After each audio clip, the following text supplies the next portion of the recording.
right, all right, all right, all right. Thank you so much. My face is shiny here. I use the powder room. Uh, Thank you so much for joining the show. I really, really appreciate it. And let's get into it. 18 people watching. Y'all make sure y'all hit the like button. Somebody said that already, right? Marilyn said that. Let me hit the thumbs up now while you're thinking about it. You guys should be thinking about that. Hit that thumb up, hit that thumbs up, hit the like button. My girl Les, thank you so much for coming on. Let's see. Caught another live. Thank you so much, Maryland. I appreciate that. What are you like 2 for 2 now, right? Miles, keeping the masculine energy going there. Appreciate you, brother. Good evening to you. Hit the thumbs up. Good evening, Hey Chat family. Hello, Rhonda. Good, back in the building. I appreciate you. Hello, Deborah Hutchinson. Hello. Life with Miss Audi. Good evening to you. Good evening to you. I know there's other people out there watching, so y'all make sure y'all say hello. So this is a question and answer session in case anyone has any questions. I thought about doing a show about what's her name there, Cheyenne Bryant. I almost called the doctor, Cheyenne Bryant, but I said, nah, I'm not going to do that. But I did record a video earlier today, so that should be dropping tomorrow. So anyway, so I just got a bunch of videos for us to look at, to laugh at, all that kind of stuff. So, and then you guys can ask me some questions and we can just kind of take it from there. Hello, Tree Hugger. Hello. Sierra Share, that Kingdom chick. Okay. Hello. Hello to you. Again, this is just a question and answer session. So I got a few videos. You guys can type your questions about mostly everybody wants to hear about life and love and all that kind of stuff. So we'll get into it.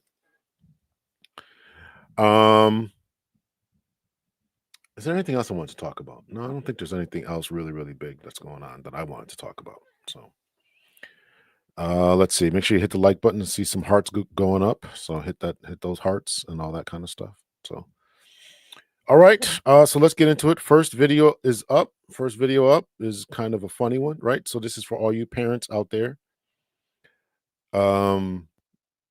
This is for the parents out there. I like big cats, Miles. I just like big cats. I like all big cats, lions, tigers, jaguars. I like all big cats. I think cats are just awesome, quite honestly. It's some of my favorite animals. So their spirit, their temperament, their hunting prowess. I just like big cats. So I did actually think when I changed the name of the podcast, I was actually thinking about going with the leopard. I'm not a Leo. People keep asking me. I'm not a Leo. I thought about doing a leopard or a jaguar just because I like the spotted look of them. But I just like big cats. So, hey Yoli, Yoli, I was almost going to do a Bible study for you tonight, Yoli. I thought about doing a Bible study just for you tonight. So I thought about it. So we had if you haven't been in the chats, there's been some good back and forth about you're talking about 10%, the whole tithe thing. So I had to write a whole big essay for some people about what's going on with that. Yeah, exactly. Big cats are smooth. Yeah, they're smooth with it. So I think they're awesome creatures. So, and all big cats are actually on the endangered species list. All big cats, snow leopards, lions, tigers, and it's really a shame because they're so beautiful. Why people want to kill them is just beyond me. But people be peeping. So all you parents out there, here's the first video for you. Here's the big first video. You're my mother. It's only common courtesy. You should call first. All right, I'll call you next time. No, you're going to call this time. What? We're going to practice. Get out your phone. Practice? I don't need to practice. Call me. Oh, I'm talking right here. This is ridiculous. I'm going to show you how this goes. Get out your phone. Oh, my God, you're fucking losing it, dude. You are losing it. Who calls her mother dude? You gonna answer? Oh, shh, quiet for just a minute. I have a call. Hello? Hey, Mom, I was just wondering if I could stop by. Right now is not really a good time. I'll give you a call later. Why are you like this? What the fuck? I thought that was hilarious. So Don't stop by your mother's house. You don't know who she got in there. What are you doing? You don't know what she's doing, who she got in there. You don't know what's going on, man. So just stop by your mother's house. Show some common courtesy. And calling his mother dude is kind of, I don't know. Is that a new thing? When my kids kind of start talking to me crazy, I just kind of look at them, and then they kind of straighten up. I'm not your man's. I'm not your man. I'm not your boy. So even though we can be friendly at this age, friends are friendly, but nah. HJ, hello.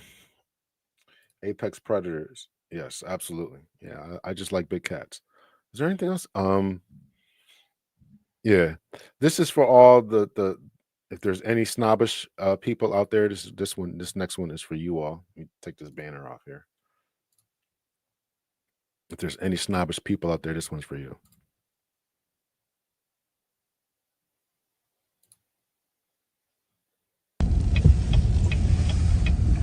Oh! Damn you, Frederick. Careful. You almost made me spill my wine. Man, I'm literally going 10 miles an hour. Frederick. Keep getting flippant at the lip and I'll spill my foot off in your ass. Correct. Why don't you cut on something relaxing and put on your damn seatbelt? Yeah, because I'm about tired of hearing your voice. We're here.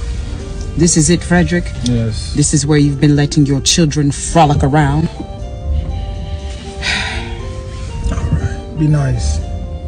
It's the pure peasantry for me, Frederick. Where are we, in some type of project? Oh my God, we're still in the same neighborhood, 3 houses down. And, Frederick, it's not my home. It's lower class.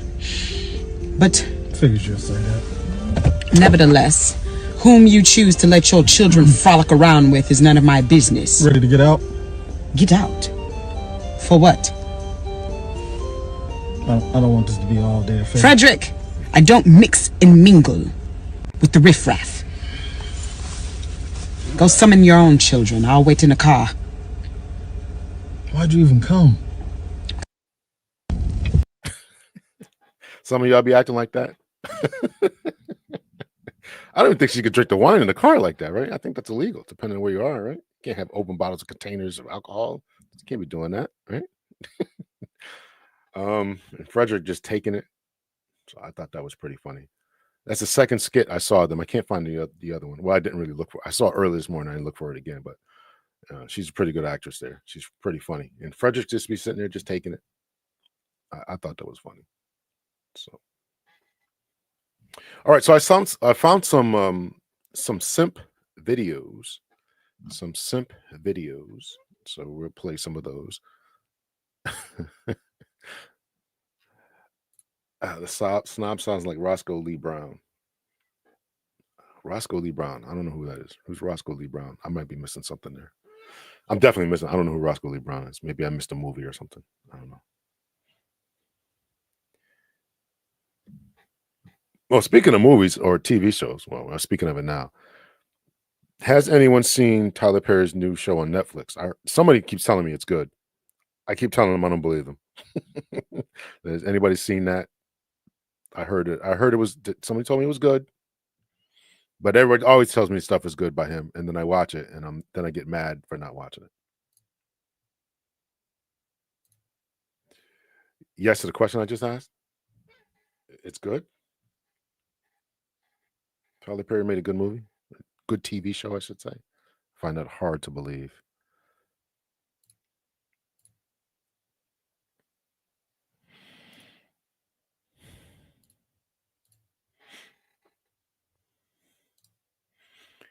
You're young, you wouldn't know who this actor is from the 60s. Okay, all right. I'm not that young, but okay. Oh, the Alex Cross? That's out. No. There's something on some love show on Netflix. Is the Alex? I saw the commercial for Alex Cross. Is that out yet? I definitely want to watch that. That's a TV show series. They should have done that a long time ago. That's a long time waiting for me. Anyway, and I liked when Morgan Freeman played Alex Cross. Those shows that he did Along Came a Spider. What was the other one he did? I can't remember the other one. It was actually good if you can get past some of the language and sex scenes. Okay, listen. I'm telling you, if you guys make me watch this and it's bad, I'm not going to trust you guys' judgment anymore. Storyline was cool. Storyline's always good to me. He always starts off. It's always like a roller coaster. Everything is great. It's going up, man, and then you just hit that crescendo, and it's just over. So I don't know what. I don't know. Yeah, I don't know what's up with that dude. Okay, I'll have to check it out. Definitely. Okay, if the series is out, man, that's what I'm tuning up as soon as we finish up here, because I've been definitely waiting for that. Alex Cross on Prime, right? It's on Amazon Prime, so I'm definitely gonna watch that. Yeah, horrible acting. Yeah. All right, well, that's too bad. And he probably could, if he did better stuff, better scripts and stuff, he'd probably get more A-list actors. All right, so let's get into the next one. This one's going to be about a couple of simp videos here. So stay out of the friend zone, things along those lines. I forget which order they're going to be coming up here. So here we go, and get you guys' opinion. It's the ones we don't like. We make them do it all. So you ain't like your husband.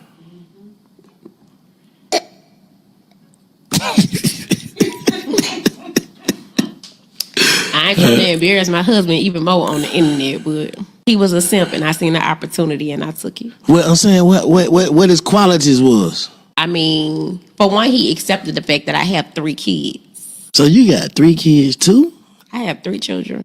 Do a lot if we really feeling you. It's going to play a couple times. Do a lot if we really feeling you. It's the ones we don't like. Do a lot if we really feeling you. It's the ones we don't like. We make them do it all. So you ain't like your husband.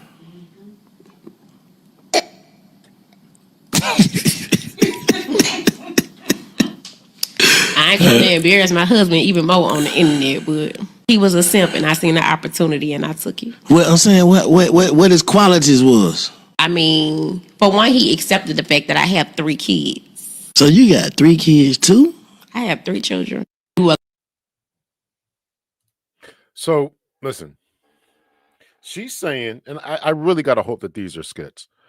I really got to hope that these are skits, and that people are just kind of clout chasing and just trying to get their name out there and all that. But for her to say that she chose her husband and she knew from jump that he was a simp, and how did she know that? Because he accepted her with 3 kids. Now, you ladies out there, you tell me. Somebody comes to you, taking your 2, 3, 4 kids. Do you think lesser of him, as this woman is saying? Again, I don't know if it's a skit. People just saying things for the internet for some likes. But I gotta assume that what she's saying is true to some extent. To some extent, it's got to be true that when you look at somebody and they are willing to take you in your brood, that they look at you in a lesser way. What are your thoughts? Hey, Lorelai. And Chris, I saw you in here. You see what's behind me, Chris? I got your handle up there, man. I really appreciate that. You and Lorelai, thank you so much for that. I don't know. I just caught that real brief clip. I don't know who that lady was. I just caught it on Facebook, so I just clipped it. And I just took it because I wanted to talk about her identifying a simp and not thinking very highly of him and putting it out there for the internet and for the world to see. And that's kind of what I wanted to hone in on. And so when people say, what's wrong with the good men, and before, you might have had good men who would have taken a woman like this, right? But now you're putting this on blast. You're thinking less in the internet, as they are now saying, the internet is going to expose us all. The internet is, people are putting their business out there. They're telling us what they really think about men. They're telling us what they really think about men who take somebody with children. And the ones that she said, if I see somebody and I really don't like him, I make him have to perform extra stuff. So, and so this is the math, the algebraic equations that men have to do. right? Okay, so I gotta take you out to dinner. I gotta pay this. I gotta be all this. And the other guy doesn't have to be. So that's the calculations that guys are doing within their heads. So you tell me what's going on. And Glorious Love says she's telling her truth. She's telling her truth. She's telling her truth. So listen, I don't know, man. I gotta tell you from a male perspective, that's gonna give us pause. It's gonna give us pause about taking somebody with more than one child, particularly if they're young, right? If you're my age, man, and the kids are grown and they're teens and 20s, nobody cares. I don't care. I can't imagine anybody else caring, but I don't know. I don't know. So she might be spilling too many beans there. She might be sipping on the wine like that other chick and just kind of letting too much be told. I don't know.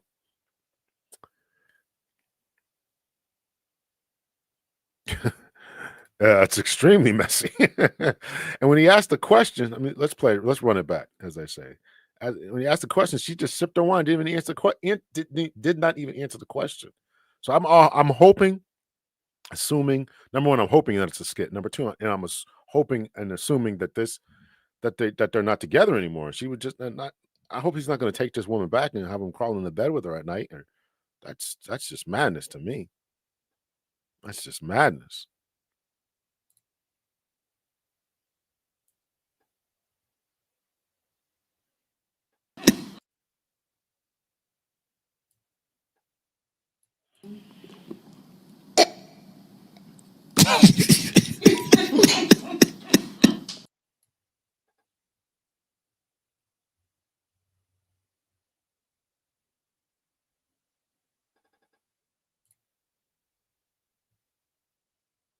It's the ones we don't like. We make them do it all. So you ain't like your husband.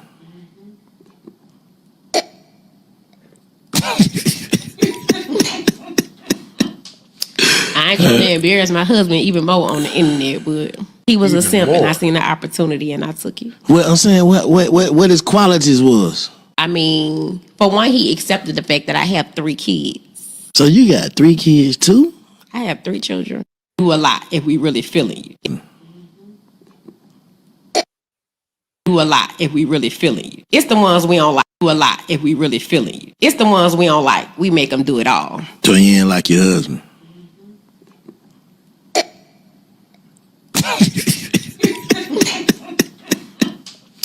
I ain't gonna embarrass my husband even more on the internet, but he was a simp and I seen the opportunity and I took it. Well, I'm saying what his qualities was. I mean, for one, he accepted the fact that I have 3 kids. So you got 3 kids too? I have 3 children. So, I mean, listen, man, this is guys got to be careful. It was very so disrespectful. It was very disrespectful, and she won't be married very too much longer. Exactly why she can't keep the man. It's really, what's y'all tell me what's going on.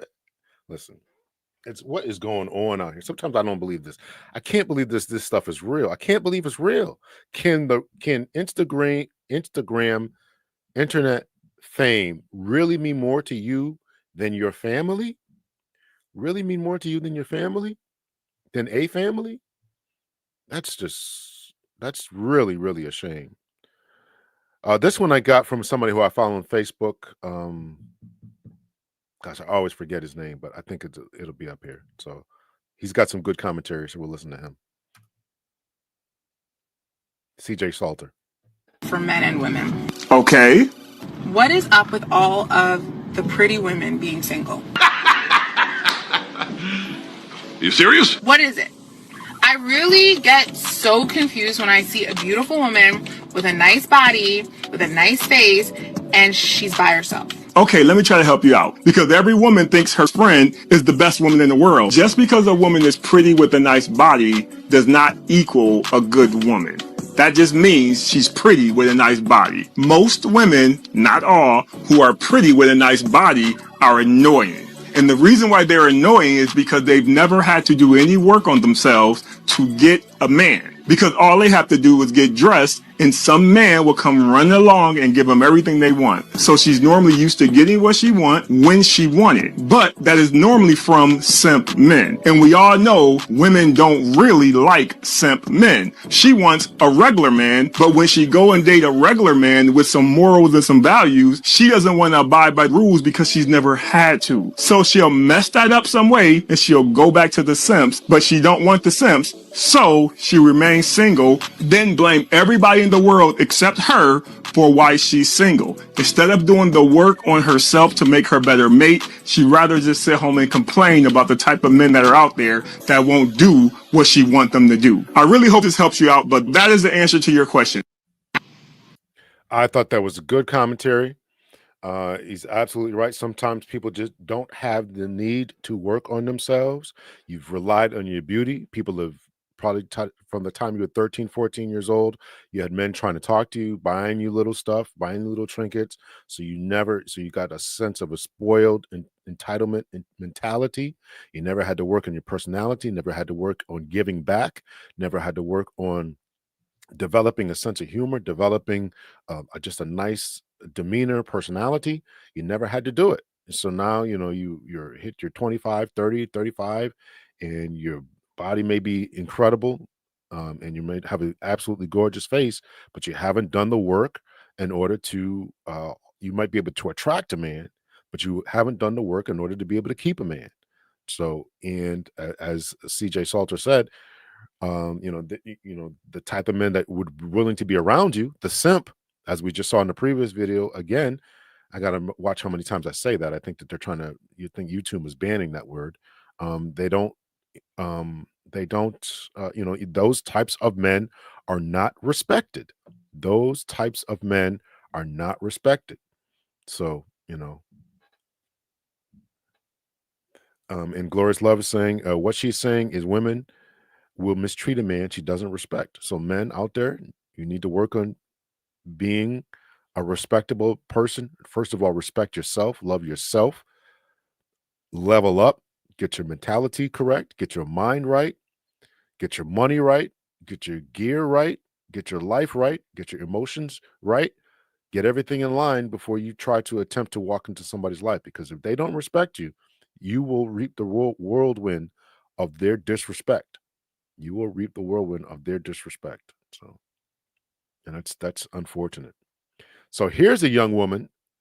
This is a kind of an old video, like 1 or 2 years old, but it's in line with the whole getting taken advantage of and SIMP talk. We're going to keep on with that. Here's a young woman telling her son how not to be the exact thing that we're talking about. How not to be the exact thing that we're talking about. And him about the first restaurant he gonna take you to. What's the last? You shouldn't be coming to him to be your daddy. That's not his role. It's a first date. I want y'all to bring that down to level 3. I apologize. I didn't edit these out. And him about the first restaurant he gonna take you to. What's the last restaurant your daddy took you to? Because you shouldn't be coming to him to be your daddy. That's not his role. It's a first date. I want y'all to bring that down to level 3.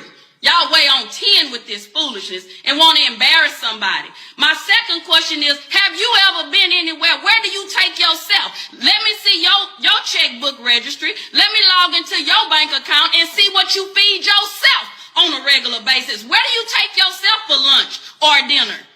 That's the next question I want you to answer. And then the third thing about this, come on back over here because I need you to understand what time it is. Right. A real lady is going to be there for the purpose of what it's for. She's not looking for food because she's hungry that she can't afford so she can take it to go and get a doggy bag. I'm going to wrap this up to go. Why? You ain't going to have food tomorrow? That's a poverty mindset. So a first date, again, is to get to know the person, correct, to hang out, have fun. Y'all should be laughing and talking. It don't need to be a steakhouse. We don't even know if you worth a steak. You might just be worth a piece of bread.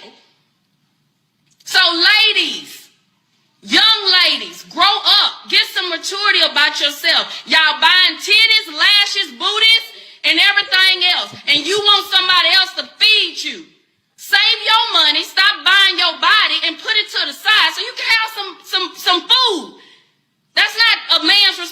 out once you dating a man, and once he get to know you, and y'all vibing, and he want to take you to a nice restaurant, guess what that means? You well deserving of that. He think enough about you to make a reservation.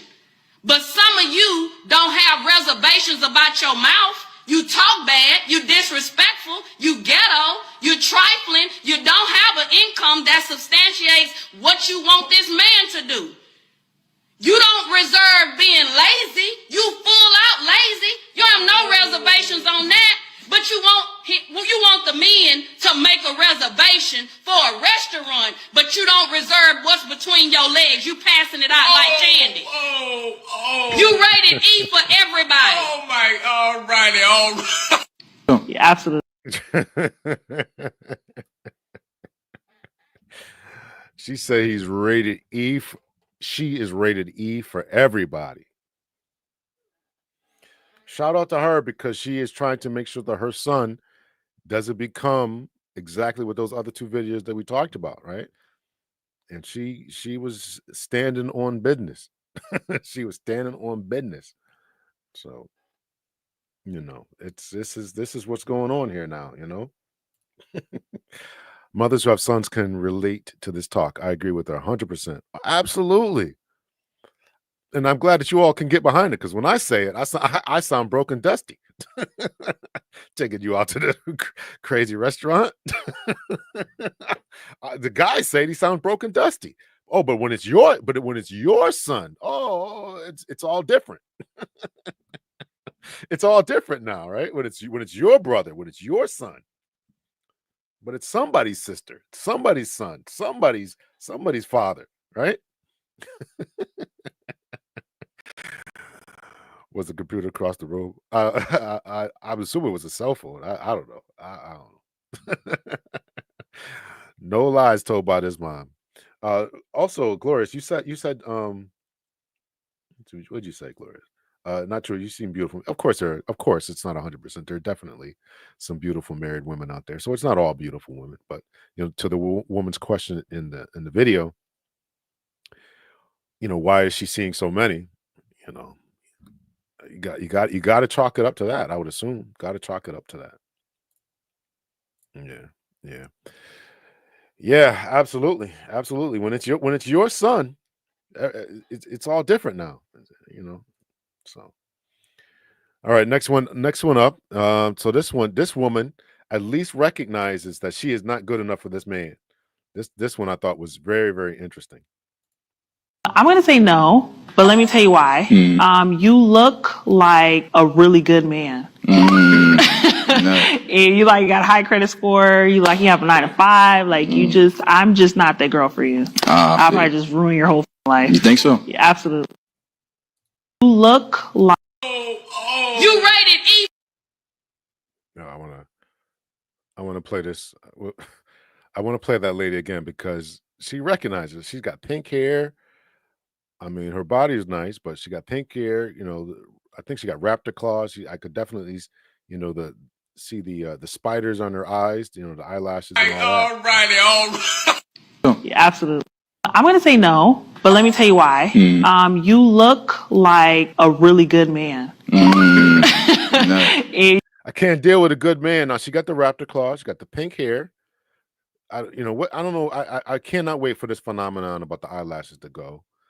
Her body is definitely banging, but she recognizes that she can't deal with a good man. He got good credit, and I'm gonna come in here and I'm gonna mess things up. And at least she recognized that this guy is out of her league. And let me ask you, ladies, this: do you think a lot of times women think like this young lady here, the guys are out of your league?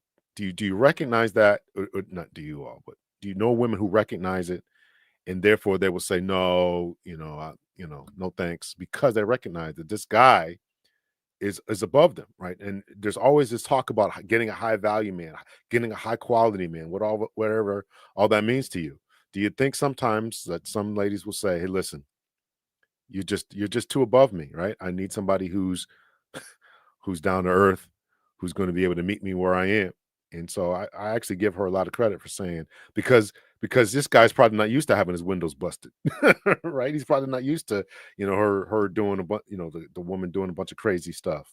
So she at least said, no, thank you. I'm going to say no because I need to have something a little more pookie-ish. Those ain't Lazarus crow feathers. I can't wait for this style. I cannot wait for this style to go away, man. Y'all hit the like button. Hit the like button. I cannot wait for this fad to go away. My curious question for her is, why does she want to be this way when she's not good enough for a nice man? You gotta wonder if her upbringing, and she's just so entrenched in the upbringing, and that she can't change. She is so entrenched in the upbringing, and so when she meets someone from quote unquote the other side of the tracks, somebody who's from the suburbs or whatever, who looks like he got good credit, drives a good car, got some college to him, owns his own business, whatever he, they talked about in the show. I'm only watching the clip, or we're only watching the clip. She's got to like it. She's got to like that. This is the way I am. This is where I was raised. These are the kind of men who I find to be attractive, dangerous, drug dealers, scammers, fighters. Do you carry guns? Are we gonna get into a shootout? Right? She needs that type. She needs that type. So I gotta think that she likes it. I gotta think she likes it.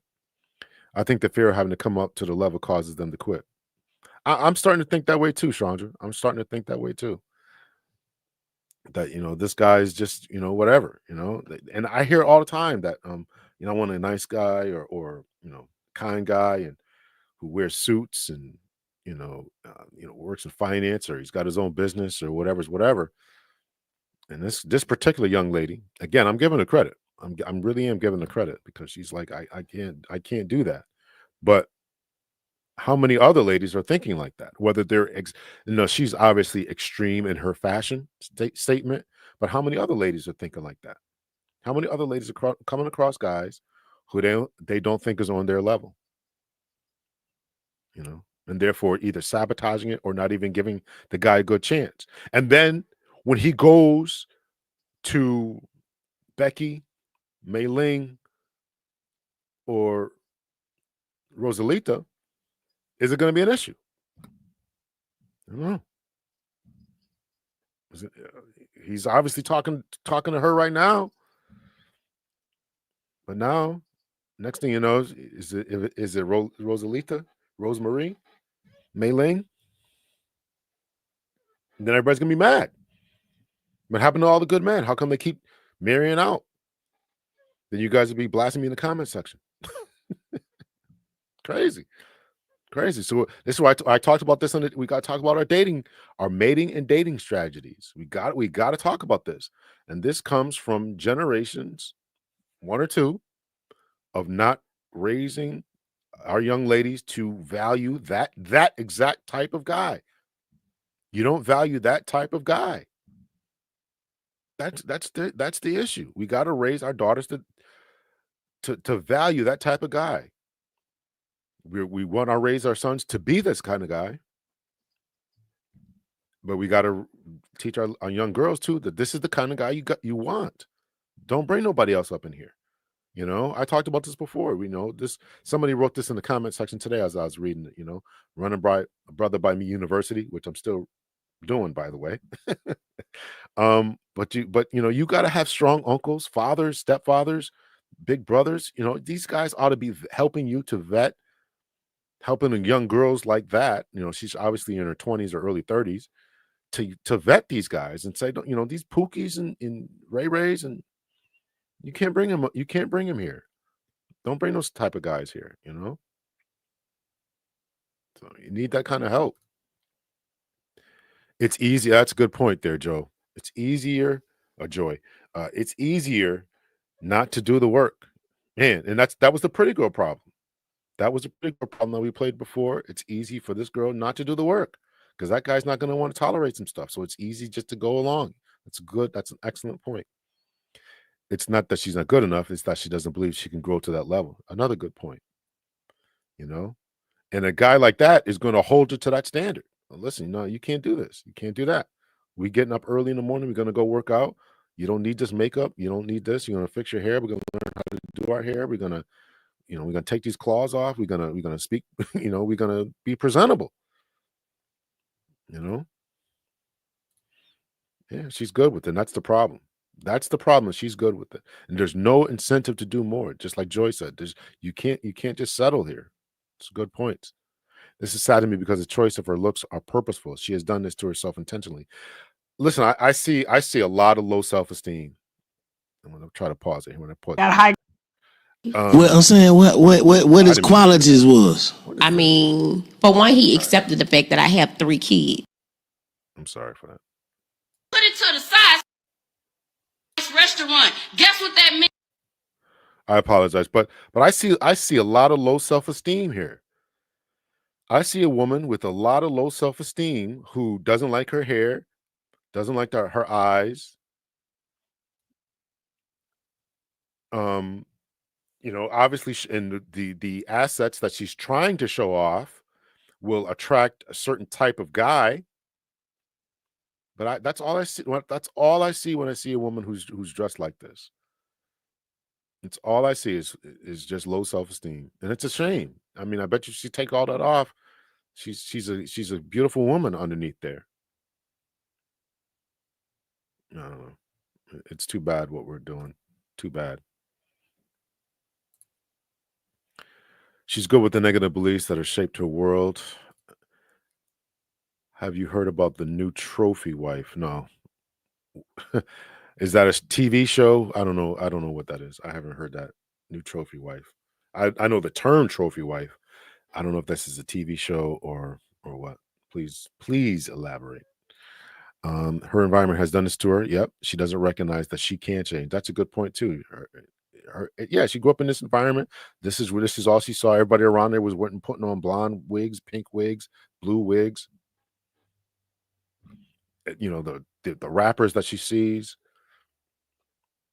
And then what so disappointing is when Kamala Harris brings these people to her rallies. And this is why you get people like this who it's a reinforcement to them. And it's a reinforcement and it's a shame. It's a reinforcement and it's a shame. There's got to be I got to be convinced that somewhere there's positive males somewhere in a church, a mosque. Somewhere's got to be some positive males. She might not have uncles, and I when I classify as uncles, I'm not saying it's just got to be blood relatives, but somebody somewhere has got to be able to tell her, listen, this ain't it. You're never gonna get anyone. You had your chance right here to get someone. And how far? Forget about the man thing, right? How far can you get in life with that? Who's gonna hire you? I mean, unless you start your own business or YouTube channel or something. I don't know, but yeah, who's gonna hire you? I mean, it's I don't know if people are thinking along these lines anymore. I don't know if people are thinking like that. She's comfortable in an environment where she won't be judged. True. This is heartbreaking, really, because she doesn't feel worthy of someone. Well, and she's wants someone, right? Or at least she wanted to come to the show. I mean, you take that for what it's worth. You came to the show.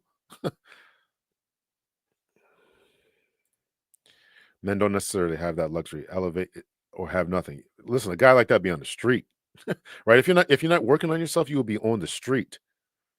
Men must work on themselves. Men, because society is still saying we don't want to see our women homeless, destitute, poor, etc. We don't want to see our women like that. But a guy, you be on the street. You better join the military. You better do something. You don't have the luxury of playing around in your 20s and then trying to be somebody later on in life.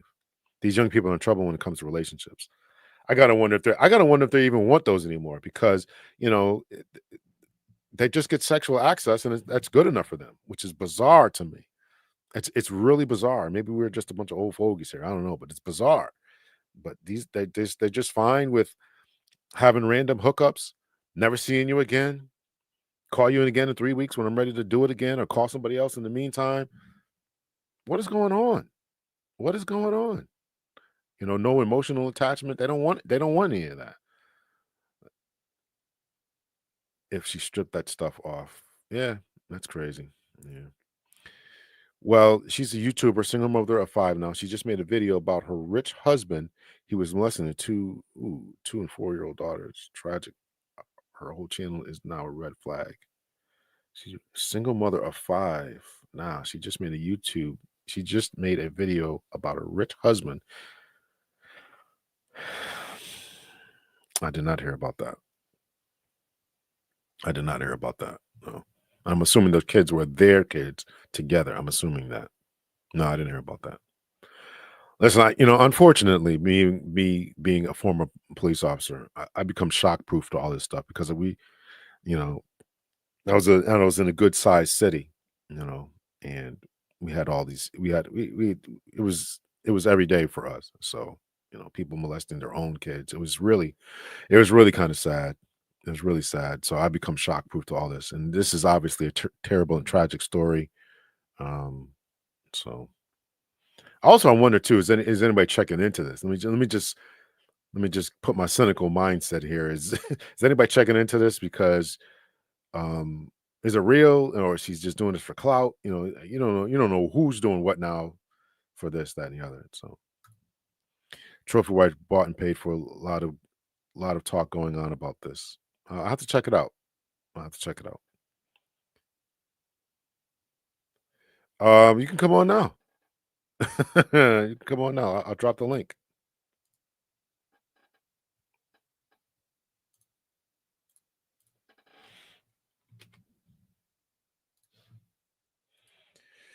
On the simp issue, both. So the link is in the chat. If anybody else wants to come up, you can talk about whatever. On the simp issue, both men and women get with less attraction because they don't require much. I think that if a man gets with less, yeah, that's probably true. You're probably right about that, Miss Arn. If a man gets with a woman who's less attractive, then he's probably thinking she doesn't require much. But he's also, I tell you this: if he gets with someone who's less attractive, he's probably getting a nicer woman. Probably not always 100%, but she's probably realizes that she doesn't have the looks, so I need to treat this man like a king and all that. So here we go, Miss Chandra. Thank you so much for joining us. Hey, I love conversations with you. I swear, you're starting to make my Sunday nights a lot better. Okay. You talked about there has to be like an uncle, a male figure, something.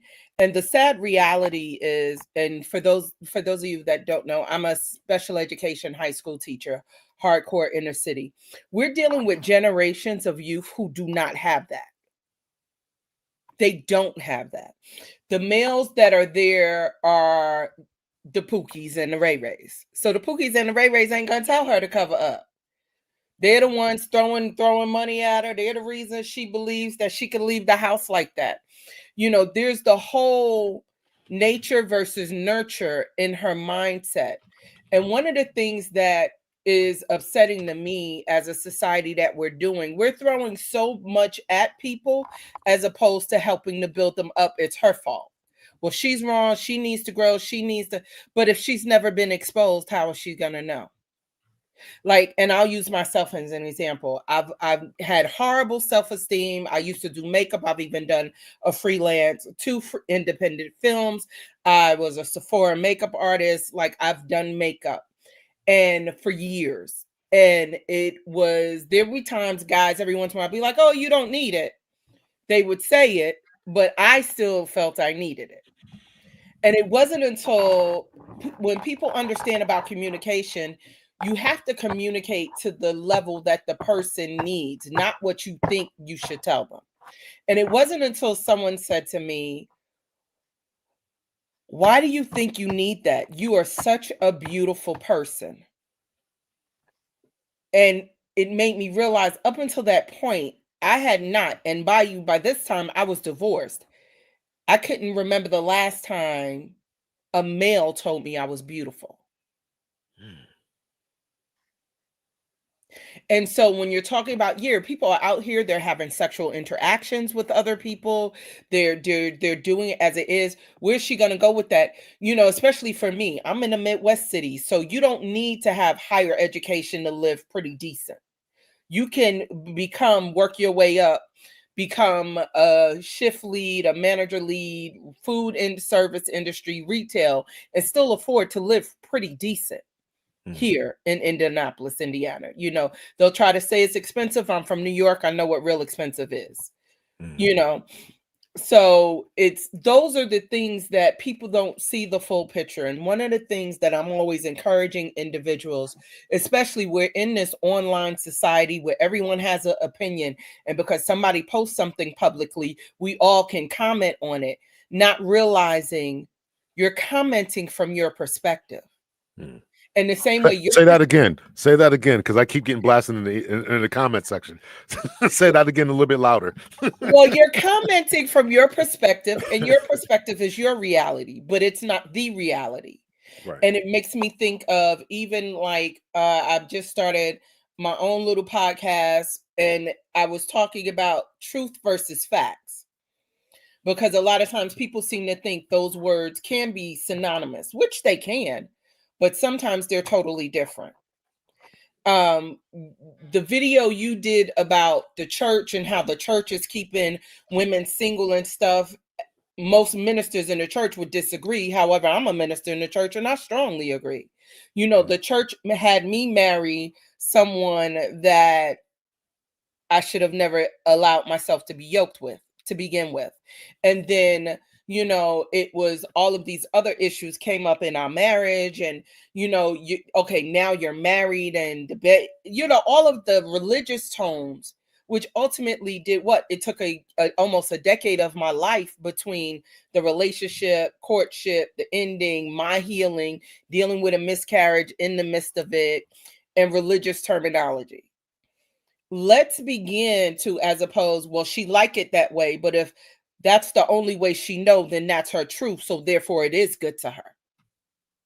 She does like it that way. That's all she knows.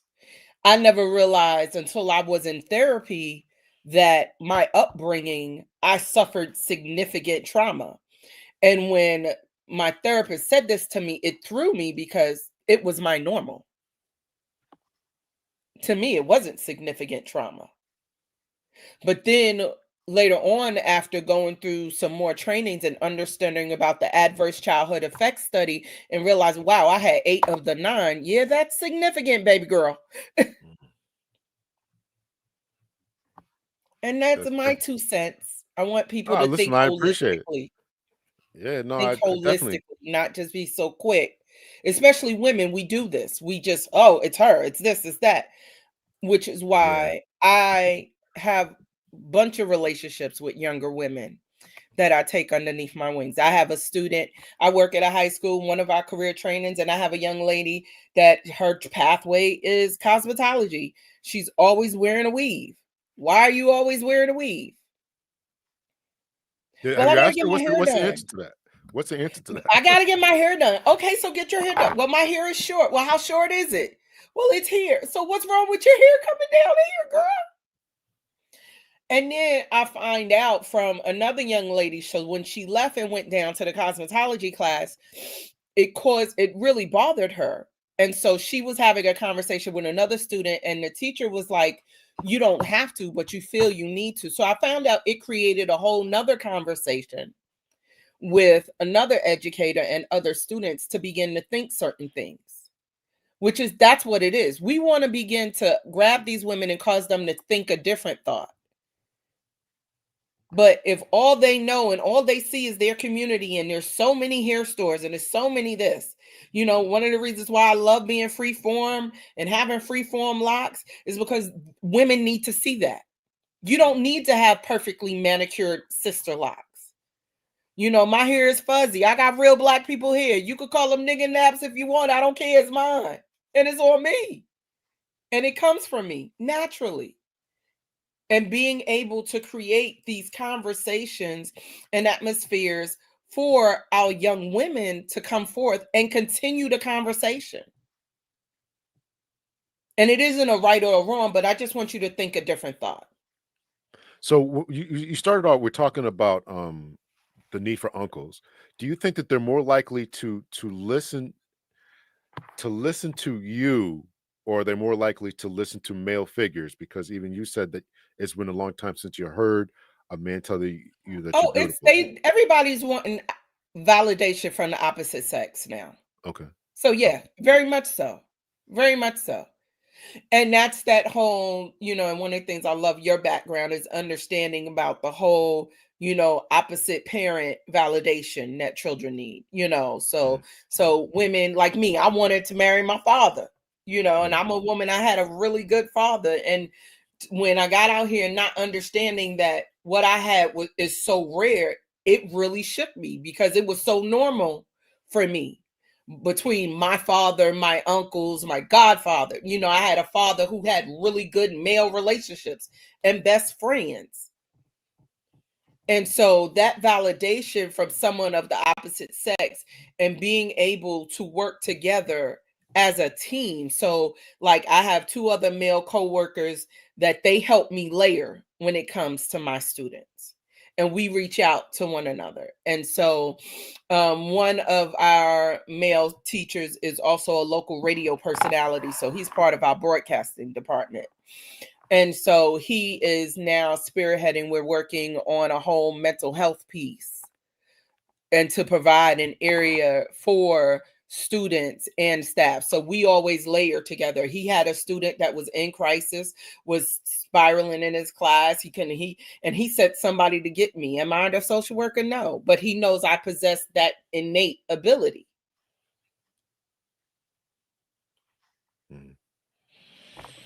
Yeah. Interesting stuff there. Interesting stuff. Thank you. You're welcome. It's always a pleasure. Yeah, always a pleasure.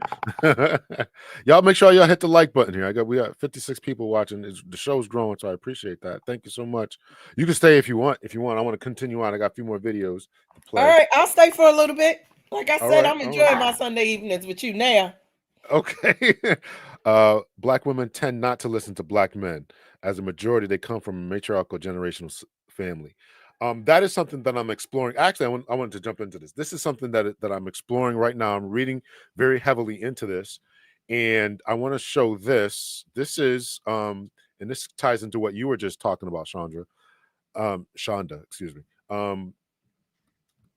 There's a book out here that I just came across. It's written by Diane Stewart. Let me see if I could get this on the screen here. Present, share screen. So this is the woman here, Diane M. Stewart. She got the short hair here, or at least in the picture here, right? So in the book that is being highlighted right here is Black Women, Black Love. Oh, you can't see it. Oh my God. Oh, here it is. Black Women, Black Love. And it's the one all the way to the left here. So I actually reached out to her. She teaches at Emory University, and she has agreed to come on the show. So next week we are going to be talking to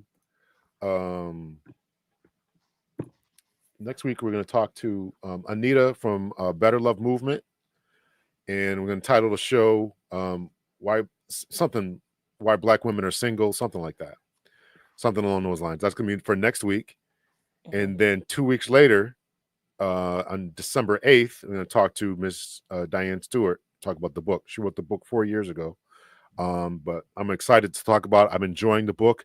I heard some guys in a red pill talking about the book, so I decided to read it. Well, I'm audio booking it, same thing. and I'm absolutely loving it. She's not beating up on men. It's a good book, and I really highly recommend. You got 2 weeks to kind of get it and read it over, so you can anyone who's watching could come in and come in with some questions and all that. But she's taking us through the history of what happened to not only Black women, but what happened to Black men and why we're so far apart. Concerning slavery, what happened to us during Jim Crow. Men couldn't get jobs, men were lynched, right? So we think that we just kind of arrived here overnight where we're at each other's throats. But this was a long time being built up. And I appreciate her taking the time to talk about this. So I'm excited to talk to her. I'm excited to talk to Miss Anita. So part 1 will be with Miss Anita next week. That's the 24th. And I think on December 8th, it'll be part 2. Again, the series is going to be why Black women are not getting married. So that I just want to kind of bring that out. But to my girl's point here, Black women tend not to listen to Black men. The majority come from matriarchal generational families. She in the book, Diane Stewart talks about this, the matriarchal family. She's not as extreme as I'd like her to be, but she does bring it up. But I want to get your opinion, Shonda. What do you think about that? Do you think that You Black know, women are I more like to matriarchal? challenge thought process because a lot of times, we say Black women tend not to listen to Black men. And so therefore, my biggest thing is, number one, we need to define what do you mean by listen? And then growing up in a matriarchal generation, so on the other side of the family is very matriarchal. However, a lot of women do things for the attention of men. So saying we don't listen, sometimes I disagree with that. Sometimes I do believe it's how we communicate. I do believe I can hear you, but that doesn't mean I have to follow your instruction because it may not be wisdom for me. So you may consider it listen. When I wonder how many of us have actually participated in trainings on listening and what are real active listening skills and those things. Right. You understand? So I like to define things first before we say, I think it's easy. And we're not denying that that is the truth, that a lot of us do come from matriarchal societies. We do. But let's define, what do you mean by listen? And maybe she can elaborate on that since she listed the comment.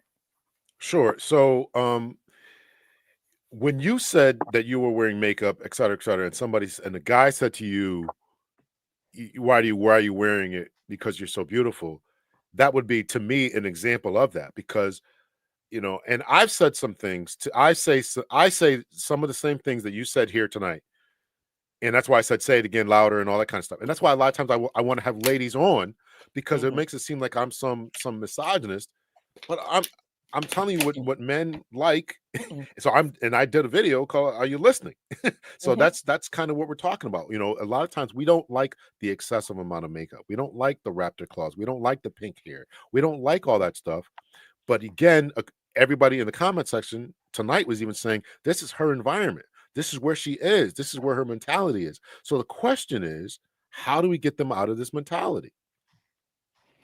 And I think the question on how do we get them out is by having one person that genuinely cares to suggest a different thought.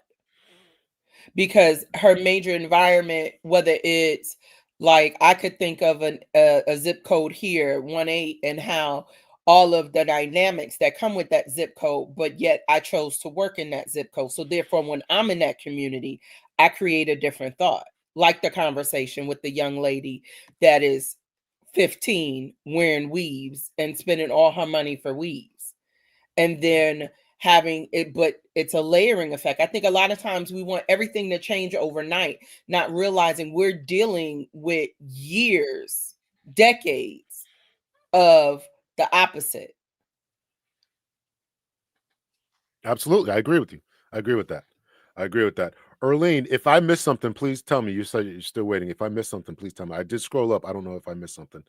I think HJ wants to ask you a question. So HJ, you can come up or you can type your question in. It's more than one person can come up, so I'm always good with that. Joy Bear says great insights, Ms. Chandra, much appreciated. Let's see. Thanks, Why not Miss just go for the Joy. woman that doesn't have that mentality? It's hard to change grown women.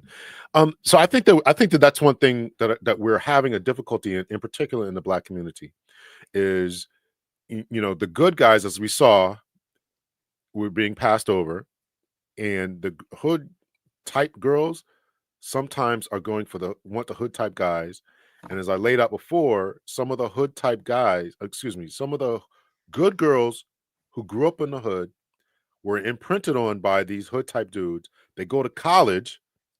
Those type of dudes aren't good enough because they still want the rough and tough type of dude. And so therefore they're still dealing with pookies. And I saw it in my own eyes 2:00 in the morning, school principals beating on some dude's door trying to get in and all kind of crazy stuff. So I've seen this.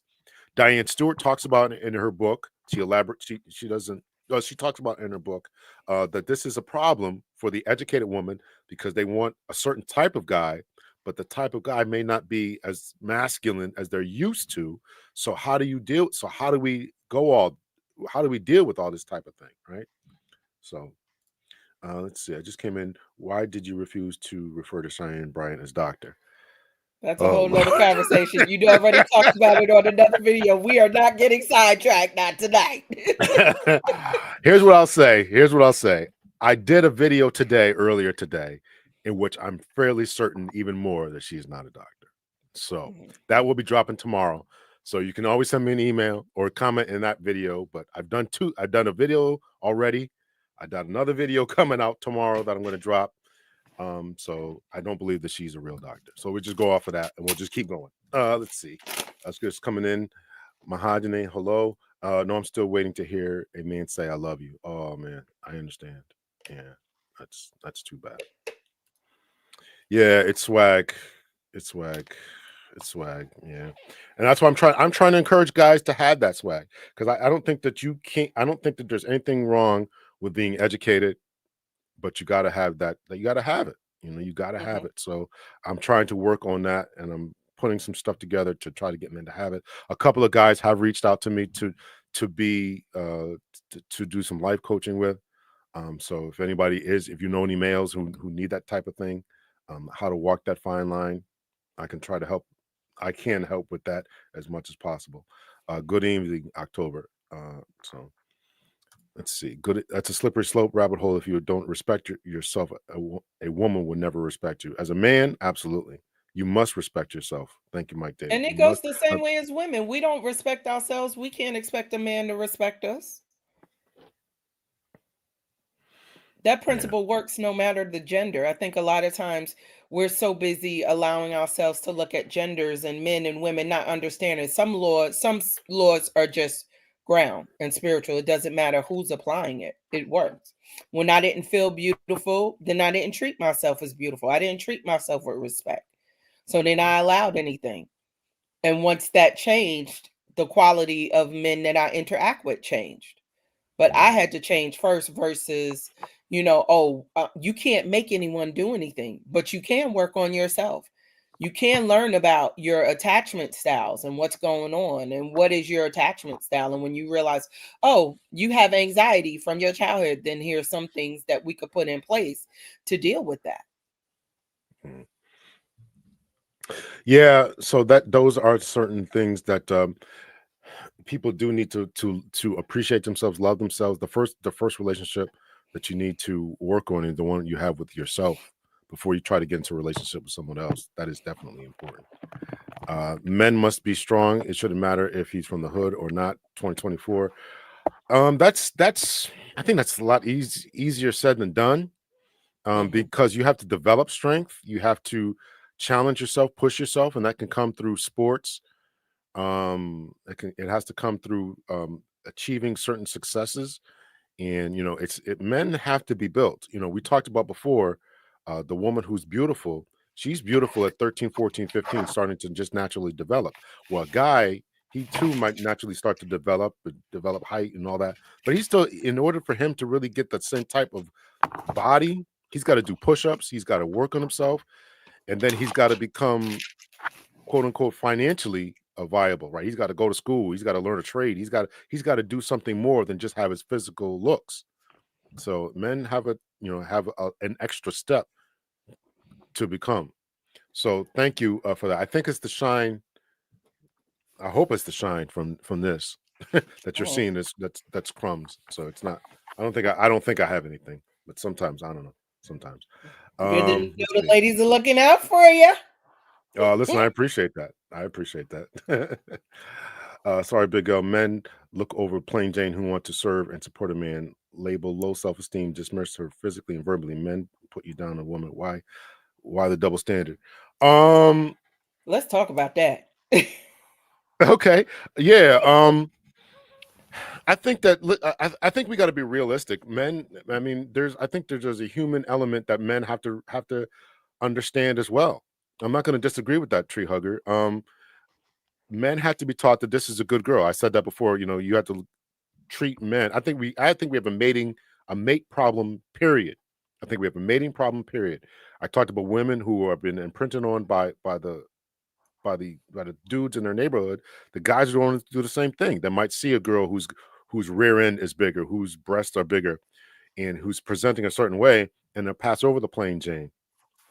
But I was always taught, and this is something we always said in the church, and you might have heard me say this before, is that a guy will play around, and then when he's ready to settle down, he'll go to the church. And so that's, you know, men make, whether they verbalize it or not, they're saying that sooner or later they want a good girl. So we have a mate selection problem. And so we have to deal with that. And part of it has to do with our economics, right? We're waiting later to get married. So if you're waiting later to get married, you're not going to stay a virgin till you're 30, right? 30, 35, you're going to want to play around. So who are you going to play around with? You're going to play around with somebody who's available. It's a mating problem that is, part of it is culture, and the other part of it is economics. See, when you talked about being told to go to the church, because men will marry the plain Janes, and there's also the other argument that a lot of women will be like, I was with him for 8 years, I was with him for a decade, but you should see the woman he married. You know, and then we also have to talk about, if we look at the numbers, we aren't marrying as much anymore anyway. So a lot of times we have to be mindful of the thoughts that we're allowing to run free in our head. Therefore, we can't attract what we want to attract, because we're saying they don't marry the plain Janes and they put us down and they do this. Do I have crumbs? You are so self-conscious. She got you all up. I got this black shirt. I got this black shirt on. So now I don't know, man. I don't know. Let it go. I know, Let right? it go. She's like, they're still there. For real. So you look fine. It's good to know somebody looking out there for you. But as long as that person can have a feed to throw you off, no. I see, that makes sense. I was definitely imprinted on by a guy that was from the hood. I'm from the hood too. I went to college and did not date the college guys. I didn't feel good enough for the college guys. Oh no, that's interesting. So you didn't feel good enough. Now, was it that they were corny and they didn't have the swag, or you just didn't feel like you were good enough? And this is what you're saying, that I just want to dig a little bit deeper. Did you think that those guys were corny and that they were lame and they didn't have the swag as the hood guy? So that I would be more interested in that, if you could elaborate on that. Or maybe the lights on your ear. Yeah, I told you that. October, it's the light from my earpieces. Okay. All right. Enough of that. Let's see. I was referring kind of to the video that a woman is not stupid. She wants to know why the guy having no kids would accept her with 3 kids. It kind of tells a woman you have no options. No one wants you. I think there's a little bit of that too.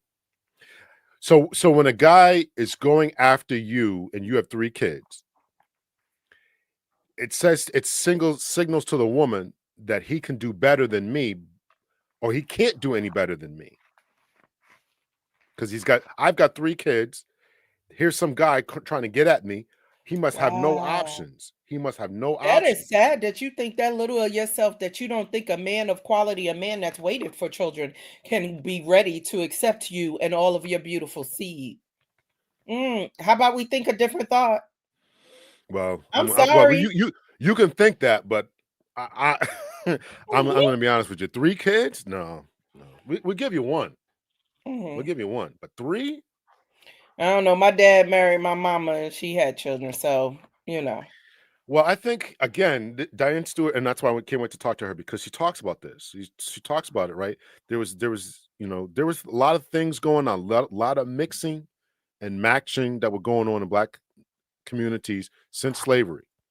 A lot of mixing and a lot of matching that was going on in this new day and time.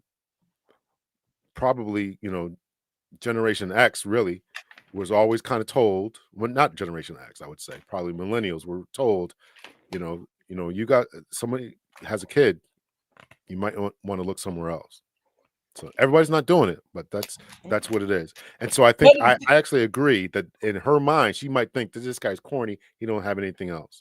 She might have But there is a backlash on people who don't have children too. Because I know I've experienced it. I don't have any biological children.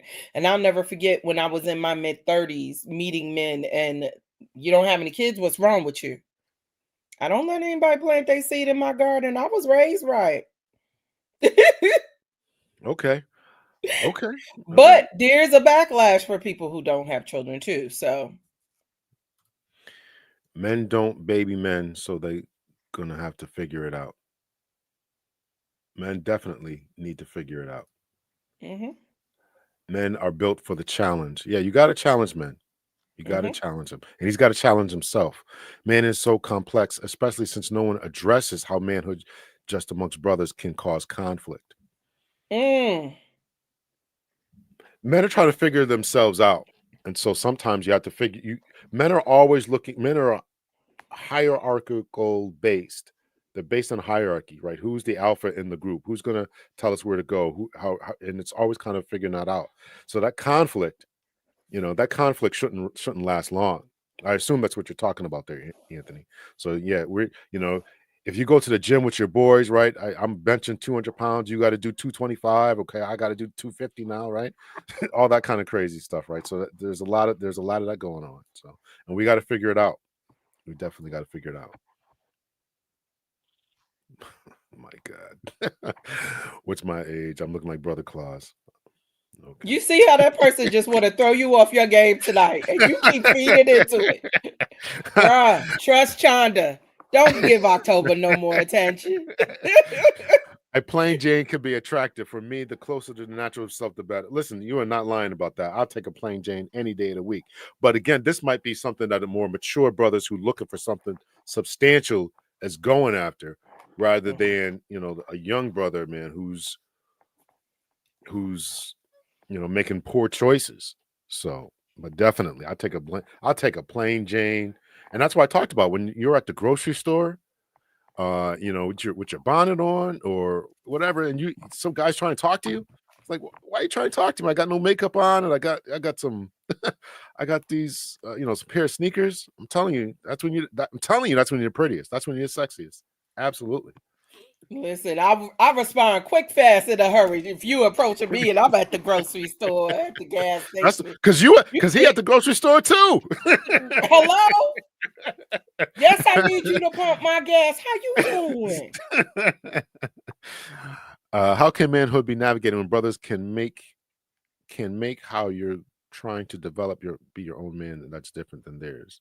How can manhood be navigated when brothers can make how you're trying to develop to be your own man that's different from theirs? You have to hold your ground. You have to know where you're going. And so there's always this push of peer pressure. There's always this push to fit in.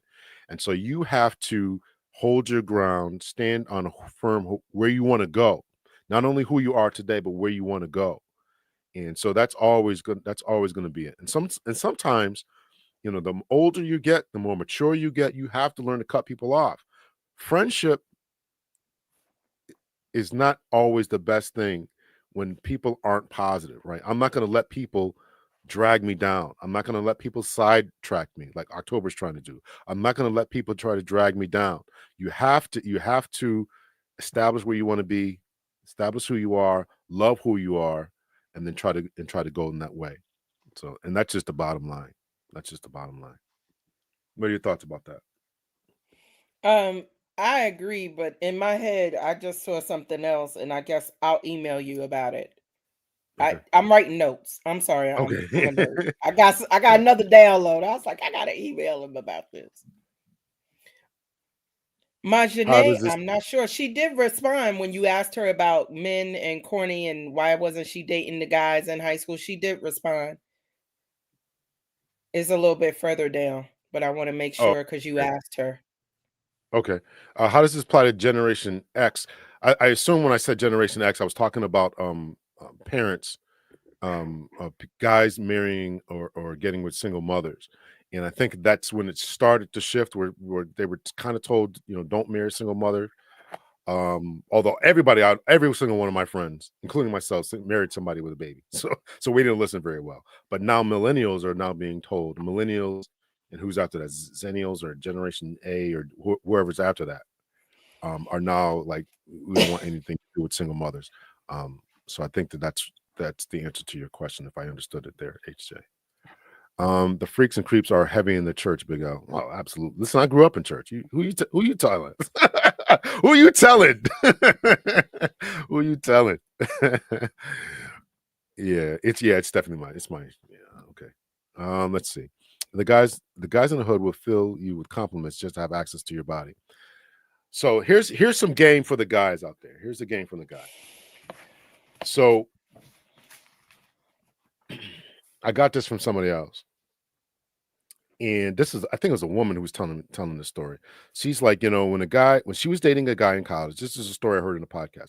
When you're dating a guy in college, the guy in college will say to you, you got a test coming up. He's like, oh, you can pass the test. Okay, let's study for the test. Kind of straightforward, kind of plain. But the hood guy who's waiting for you at home, he would be like, look at my little Michelle Obama, girl, you so smart. His approach to it is different.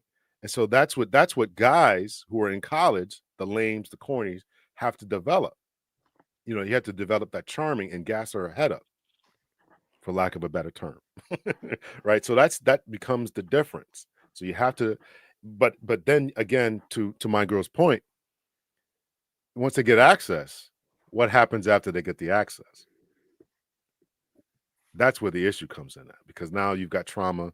You may have, you might put a baby in you. You got to drop out of college, STDs. Now you're. Listen, there's a college there's a college where I worked at, in the city I worked at, and they didn't have their own police department, so it was always us that had to go up there when there was an issue.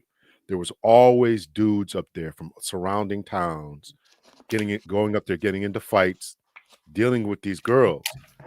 And I would see the guys on campus like, y'all letting these dudes come up here and mess with your good women, mess with your women. It was just, but it's the women are accepting them, and the guys weren't doing anything. So this is what you got to deal with. So the guys out there have to develop the swag and all this kind of stuff, or more confidence, I should say. That's probably a better way to put it. There are men built for different stuff. That's most likely the Pookie seed. That's most likely Pookie seed. Well, yeah, definitely. I mean, it's definitely Pookie seed.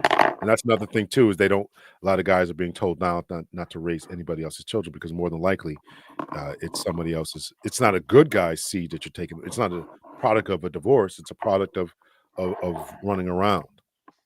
So this is the thought process that's going on here. So, I'm 50 with no children, and I've got a few side eyes, and I get a few side eyes.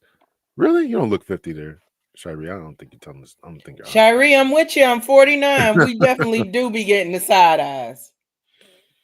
I have no children. To find it difficult to meet a man without children. It's going to be difficult. No, do you think that's a red flag for a man if he don't have children, or if he hasn't been divorced? You think that's a red flag? No, because all it takes is for you to have sex one time. I mean, like, why would that be a red flag? Multiples, maybe multiples with multiple baby mamas. Yeah, now that may be a difference. Okay. Well, sometimes I've heard that women look at them, maybe they're on a down low, or maybe they really have something mentally wrong with them that nobody would ever give them a child. That's always the story that I heard. To me, there's a difference between women, females, and whores. It depends on who's talking. Okay. I'm just a little honest. Because a grown woman, if I was able, like for me, I don't have any. I've had one miscarriage. Why would that be a red flag? And the miscarriage I had was in my marriage. So if God can keep me on the Jesus crew, if he can keep me, then he can keep a man. So why would that? Because I don't consider that a red flag. Majane says, no, I thought they were smart and cute, not corny. I had a baby at 19 with the hood guy that took my virginity. Didn't think the college guys would date a single mom. I have one kid. See? Okay. So, but did you ever try to? You don't have to tell us. I'm just asking. did you try to talk to him, or just was in your mind that nobody's going to want me, so I'm not even going to try? So a few more And comments here, but realizing at 19, her brain was still being developed, so she probably didn't know to try. You understand no, what I'm saying? Like, no. I get that. I'm not down in that thought process. I I probably didn't want to think try. you were down, and I just wanted to say that. Yeah. I probably want to try it either. You're like, listen, I mean, all these guys, if you look around, again, if you're looking around, you're like, man, these guys are going someplace. These guys are going to be lawyers and doctors, and here I am with this baby and stuff, so you might not even want to think about it, So all right, let me get through a couple more of these videos. I do have a lot more comments. Thank you guys for commenting. Make sure y'all hit the like button. Couple more stuff here. Let's take this down. No, but let me tell you why. You look like a really good man. And you got a high credit score. You have a 9 to 5. I'm just not that girl for you. I'll probably just ruin your whole life. You think so? Yeah, absolutely. I don't argue. I don't want to talk about a relationship. If I got to talk about the relationship, then we're not in the relationship. We're walking through your anxiety and through your fears. Because if you're in this relationship, then you're loving me, you're hugging me, you're touching me, we're holding hands, we're laughing together. All this talk about this now, no, you're giving me anxiety. I don't want to argue. I just want to smile. And if I'm 52 and God blesses me to live another 20 years, that means I got more days behind me than I do ahead of me. I'm not letting anybody waste not one fucking moment of my life. I'm going to enjoy this ride. And if I need to be alone to enjoy it, then that's what will happen. How about you? I don't argue. I don't want to talk about relationship. Then you're loving me, you're hugging me, you're touching. I don't want to argue. I just want to smile.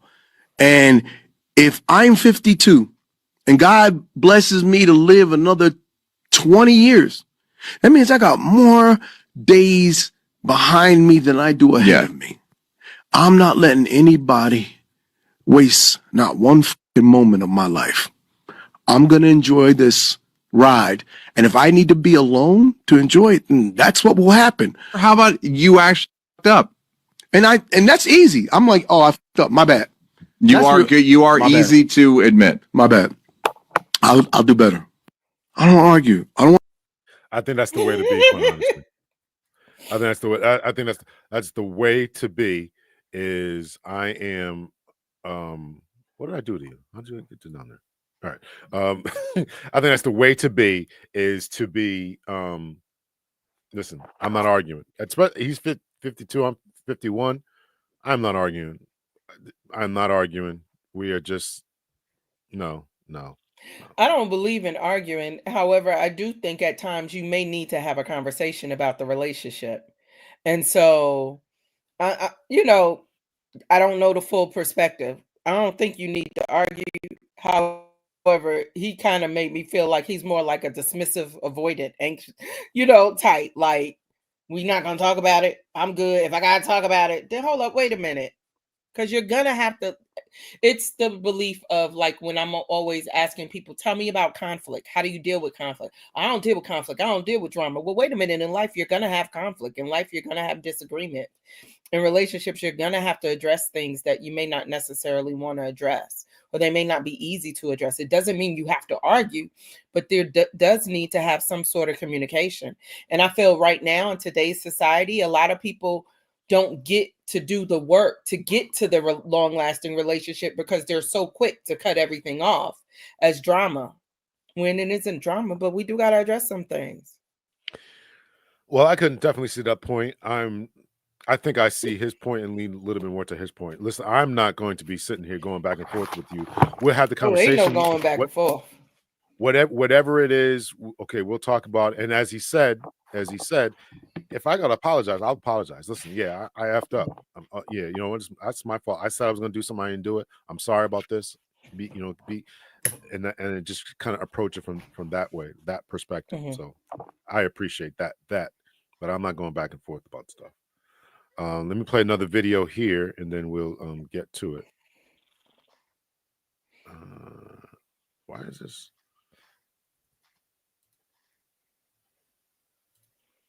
want to talk about a relationship. If I got to talk about a quarter of our population in jail, shortage of available, like that's only you bring to the table.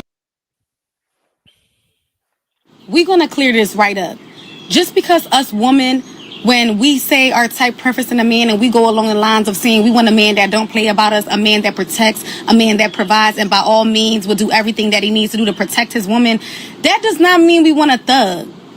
Just because we don't want somebody that we could walk all over and we don't want no scary ass man, that don't mean we want somebody punching us upside our head or we want a thug.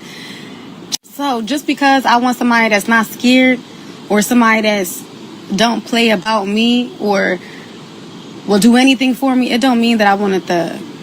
I don't want nobody punching up on me. I don't want nobody talking to me like crap. I don't want nobody mistreating me. I want somebody to have masculine energy that cares about me and don't play about me.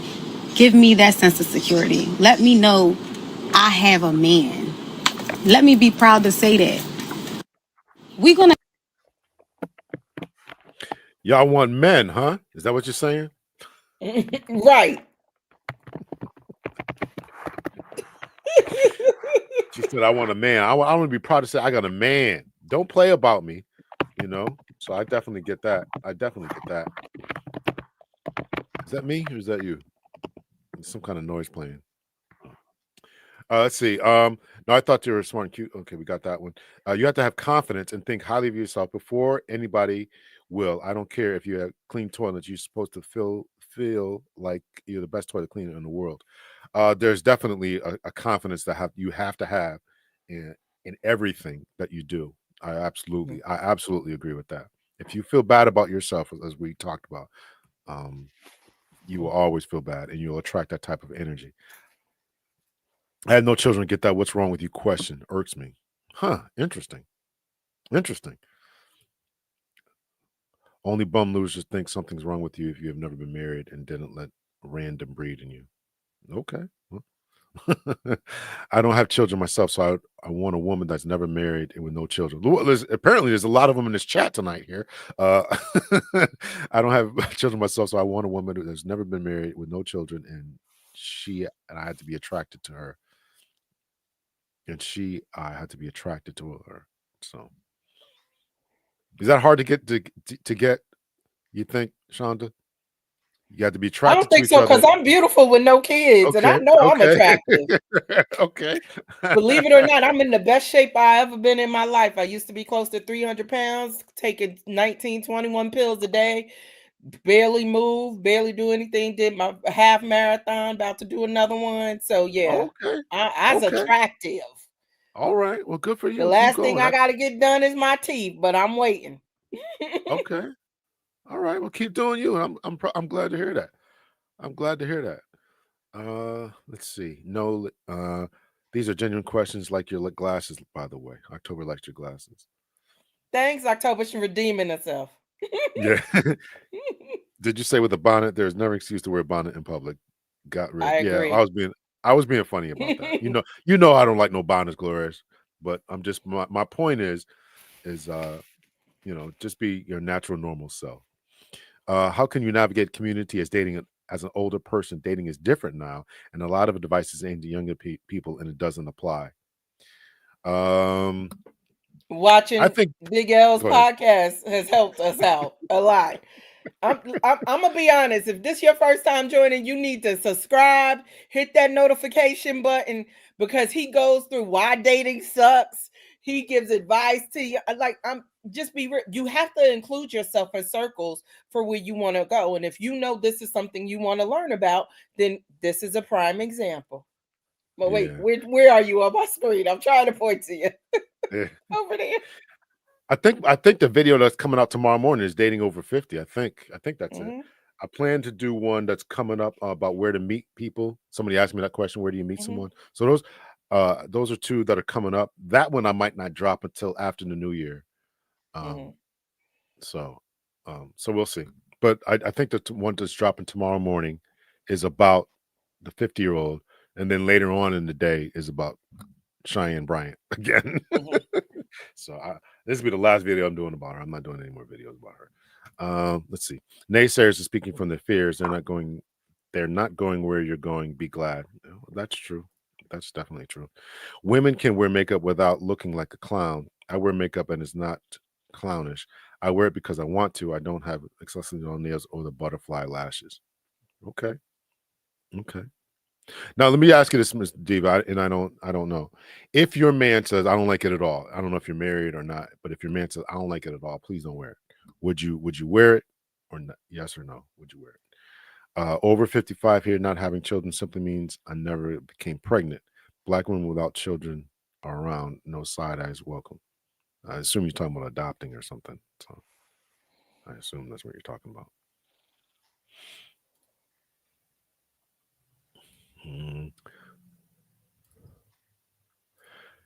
53, no children, 9 years from retirement, lonesome and happy, not lonely. Okay. Okay. I like that, Miles. I'm gonna write that down. Put that on my Threads community. Miles might be getting some DM tonight, here. On the 53, no Sure children. enough, might. Keep it up, bro. 9 years from retirement. 9 years from retirement. That's great. That's great, brother. That's great. Oh, we can collect now at 62, right? Man, that's good. Men prefer women who are young, childless, but can have their children. Well, that's true. According to CDC, Everyone's syphilis is up entitled. 61%. Syphilis in newborns up 106% in the last 5 years. People out here not wrapping up. Trust People me, out they're here not. not wrapping up. Man, that's really kind of scary. These numbers here, man. That's really scary. I never initiate, LOL, not even back then. I would try to talk. If you would try to talk to me, and I would never let it grow because I had stretch marks on my stomach and a kid. I'm 33 now. My mentality has changed. Okay. So, okay. All right. Well, so, and I assume that your kid is a teenager, soon to be, or 10 or 11 or so. So, older kids, I probably think would be better. Now, at 33, you might be looking at 38-year-olds and up, probably, and they probably won't mind. I mean, I don't know. I wouldn't mind, but everybody's different, so I don't know what's going on out here. These people confuse me every time. It's just something new here. So, let me see if I got any more videos here. Clear this right up. Talk about today, man. Like, why do men run from the friend zone so hard? Like, where does it come from? Why aren't men just able to be like, okay, I shot my shot, she not on shit, we can be cool? Like, what's the big problem? What's the big deal with it? Why is it looked down upon? Why does it look like, you hear the word simp getting thrown out there and all of that? So we're gonna explore that today. That was I don't know what podcast that was, but that was completely a simp question. Completely a simp question. The friend zone is the place where you are destined to, where you are resigned to, where somebody puts you in when they know you have romantic interest in that person. We're not talking about being friendly, but if I have romantic interest in you, you tell me no, you don't see me that way, but you still want me to take you out to dinner, still take you to putt golf, still take you to the movies, or we go together, or you come over and tell me about all these other men, and I have romantic interest in you, then no, you shouldn't stay in that zone. Absolutely not. Absolutely. We're talking about disrespect and the simp. That is disrespect. It is simp behavior, and she's not going to respect you. She's going to look at you just like you got, like she would as the woman who did with the 3 kids, and no respect for you. You still coming around. I told you, no, you can't have any sexual access to me, but you still want to take me to the movies. You still want to take me to putt golf. You still coming over hanging my TV and all this. I'm not saying you can't be friendly. I'm not saying if she has an emergency, 2 o'clock in the morning, you help her change the tire. I'm not saying you can't be friendly like that. But this constant friend type of thing, what are your thoughts there, Sean? Am I wrong about that? How do you look at a man like that? I don't. There you go. I don't. How do you look at a man like that? I don't. I don't. I was having a conversation with someone earlier this week, and we were just talking about when people tell you they're in a certain space. If you're in that space, you're in that space. I respect that space. And they're like, so that means we wouldn't know, because if you're in this space, that's what you told me, then sorry, I'm going to respect it. I don't argue. That's right. We ain't arguing about it. I'm trying to get through some of these comments here. I disagree. Once you reach that age, you can learn how to, I think that's what Marlon was. Who was that, Marlon or Damon? Who? Marlon. That was Marlon. That was Marlon. Yeah, he was saying that. Listen, let's just solve this problem. Let's solve this problem. Let's move on. I agree with that. Let's solve this problem. I know I'm backing up here, but let's solve this problem. Let's move on. What are we arguing about? This, that, and the other. I'm sorry, I messed up. Okay, let's go to the movies. Let's let's move on. So I think Marlon is talking about someone that hasn't dealt with their baggage. Yeah, if you want to continue to argue with that, then yeah, you're definitely dealing with something there. Especially listen, there's no way I'm having an argument at 51 years old. No way. Clarity over confusion. Heavy on the masculine man.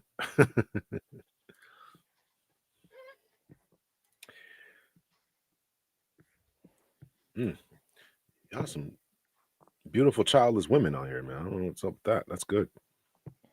Can we have Sean? Yeah, plug your channel. What channel? What channel? I was going to ask you that too. I'm looking for it. I just started it, but if you, it's chats with Chanda Samara on SoundCloud. I'm still working on it. But give me a minute because I'm new to this thing. I'm getting older, trying some new stuff. I figured I'm always talking, so I might as well. Might as well try to put it out there, right? Yeah, I can. Give me 1 second. Mike David said you got to be attracted to your man. Attracted to your mate, spouse. What do you think about that? You got to be attracted to him? Yes, no for the ladies? Yeah, because my last husband was ugly and fat. It didn't work out too well. No, come on. Why did you get with this dude? You knew he was ugly and fat. Because I was in the church and I was trying to be a good Christian woman, and ain't nobody perfect, but I ain't never doing that. My chemistry and my hormones still work. I'm about it now. I'm in a whole different space because you talked about it in the video about the church keeping women single and childless. Like, you really went into it, and it's true. Diane Stewart says it in her book too, so I'm not alone about that. It's definitely true. It's definitely true. And I did see a lot of people who kind of just hooked up because this guy was available, she's available, and they weren't really into each other like that. And and it was a disaster, end up cheating on each other, calling the police on each other, all kind of stuff. So when you're in the friend zone, your name will be in the woman's phone as Red Lobster. What do you think about that? Not me, movie guy. I don't like guy, lobsters, or you'll be movie guy, or Verizon Bill, something like that, right?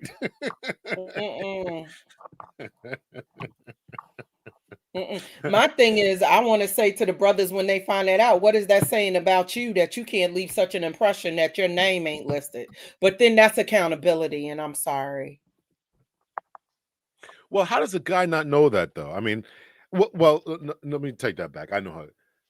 I guess that's a question I really should answer. Like you got to know where you are, man. You got to know where you are. If you're not getting kisses and she's telling you, I told a story again. I'll tell it again. There was a girl I was definitely interested in. She called me up one day. She's like, "Oh, hey, buddy, I never thought the guy and girl could be, friends, but here you are. We're really good friends. And there's a concert coming up. I want to know if you want to go to this concert." No, I don't. No, I don't want to go to this concert after you call me buddy and friend and all this kind of stuff. No, I don't. I am not going to be your bodyguard for the night. I'm not going to be your escort for the night. Absolutely not. So whatever, if my name is Red Lobster in your phone, erase it. I didn't say all that. But you got to know what's going on, man. You got to and you got to be willing to stand up on your own and have a spine, a backbone, confidence, the swag to say no. and to say, you know, as you just said, Sean, if you're not making that type of impression, it is what it is. You're not going to impress everybody at all times, no matter what you think about yourself. And I definitely want you to think highly of yourself, but you're not going to impress everybody at all times. So if you're not impressing her in that way, do not be her emotional quote unquote tampon. Don't be that. Just keep it But it pushing. goes for women as well, because I met a young man and he's an artist. I love creators. We have a good time. Went out second day, had a good time. Went out. But number one, I'm not quick on anybody coming in my home. You know, I have to. No. And then he got offended, and then he had another event he wanted me to come to, and I said, "Call me if you ready to really want to date me." You know. And he was like, huh? I said, you can't just try to squeeze me in. If you want to date me, let me know. So then wait a little time. I saw some opportunities. I'm always going to send him business because he's a good artist, you know, but don't mistake me sending you business. And then he got upset because he was like, well, I wanted to go to the movies and I thought to call you. I said, oh, so you want to go to the movies? Go to the movies then. And he didn't understand it. And he was like, well, you should come with me. And I'm like, no, because you don't want to spend time with me. You want to go to the movies. And I'm free. But you didn't want to spend time with me. At this phase of life, you got to know you want to be in my company, baby. Yeah. My girl says women will marry an unattractive man if he has a lot of money or large sexual body parts.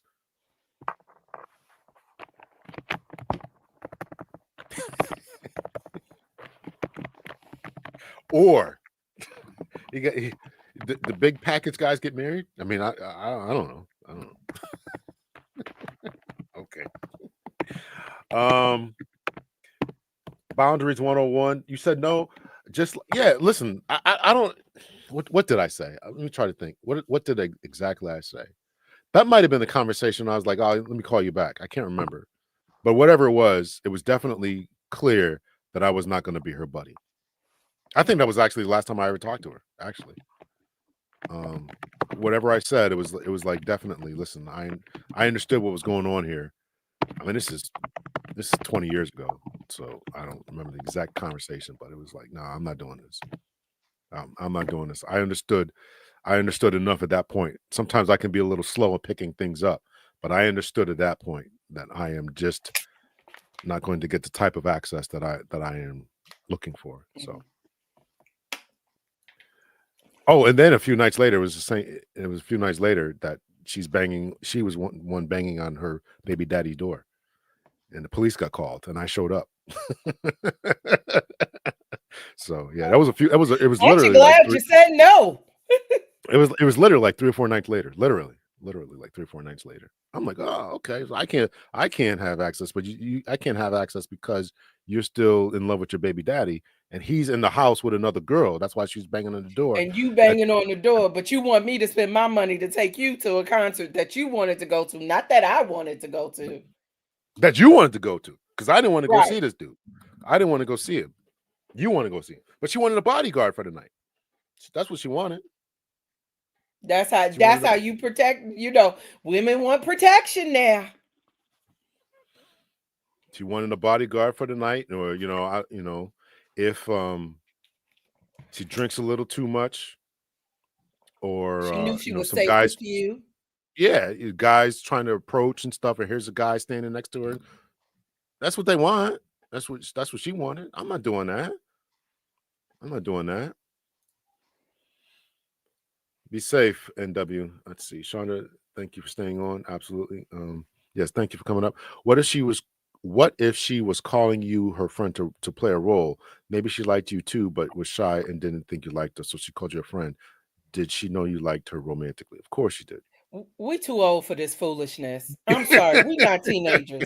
Well, my Janae, if I'm saying your name right, is 33, so she might still be. She should be waking up to the game right about now. Mm-hmm. But we're Gen X's.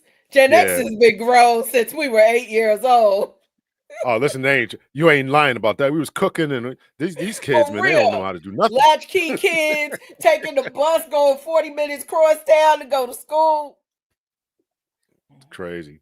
So yeah. So listen, we were very. I mean, like again, I tend to be very slow with picking up hints and signs and stuff, but it was definitely clear that I was interested in her in that way, and it was definitely clear to me when I get on the phone, hey buddy, hey, I never thought that men and women could just be friends, and that's the way she said it.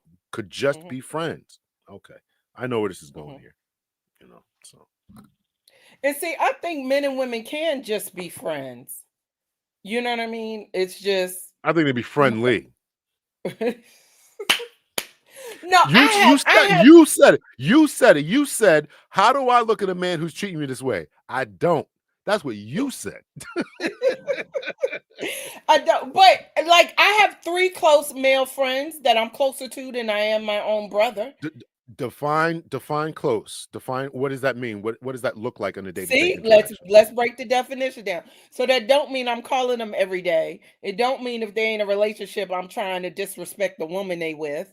Like right now, one is in a beautiful relationship with a woman that I know, and I was so excited because he don't know. She had talked to me about him before I knew who he was, and so when they got together, I called her, was like, I will threaten you in your life if you mess him up, because he's a good dude.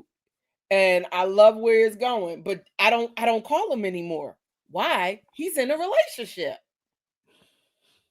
I have a best friend just like that. She calls me every once in a while. I haven't talked to her in months because now she's in a relationship. I don't go to her house. I'm not over there hanging TVs. I'm not doing that. So you can be friendly.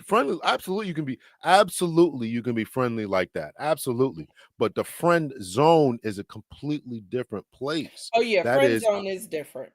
yeah, it's a different place. So for that That's just guy, like if you check my social media, if you see me with a guy, that's a friend.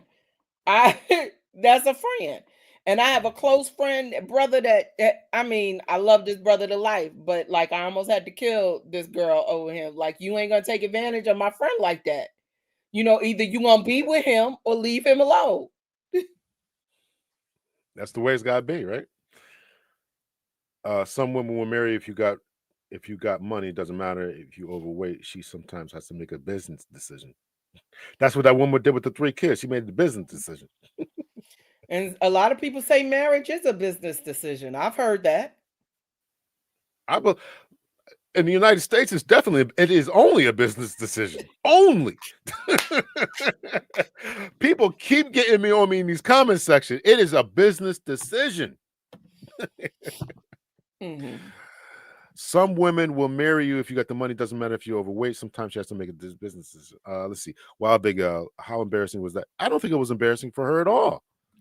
Does she know what she was doing? Do you know what she was doing? You're trying to tell me the ladies don't know what they're doing when they put some money in the friend zone? The friend zone exists because the men won't stand up for themselves. You could try to put me in this friend zone, but I'm going to ease on out. I'm going around that. I'm not dealing with that. I don't think it was embarrassing for her at all. Why would she be embarrassed by that? Because I don't want to be her puppy dog that she can call when she's having a problem with some other dude, or she needs her TV hung up. Well, we weren't hanging TVs 20 years ago, but when she wants some furniture moved in her house or grass cut, or I'm not doing that. I'm not doing that. I don't know. I'm not doing that. That's just weird. It's weird to me. That's evil of me. Okay. Have you ever referred to a woman as a friend or sis you secretly have romantic feelings for? Well, the vast majority of my adult life I was married, but the few times I wasn't, I made it plain. I never operated that way. Even when I was a teenager, I made it very clear that this is what it was. Now, when you're in high school, right, you're trying to do all these different things. But when I got out of high school, right, I had a couple jobs. I had a girlfriend. Then I got married when I was 22. So I really didn't have all this experience about being in the friend zone, trying to navigate all this kind of stuff. But I would have made it. I would have made it plain. And I have always been the type that's always had something going on. Listen, I would rather go hang out with my boys. Let's go play some basketball. And I'm not going to go hang out at your house, and you're not required. You're not meeting me halfway in the romantic department. Let me put it like that. If I'm not going to play basketball with my boys, we're going to hang out or watch movies or watch Monday Night Football or whatever we're doing. If you're not meeting me halfway in that romantic place, and I'm just sitting here, we're whatever we're doing 20 years ago, watching a movie and pop a movie in the VCR, and I'm just sitting here eating popcorn with you, I would be going crazy, especially as a platonic friendship thing. So I never ever did that, and I think it's bizarre when guys do it. I think that you are the simp that we're talking about. I think you, as Shonda said, I don't. How do you look at men like that? I don't, and you never will get looked at like that.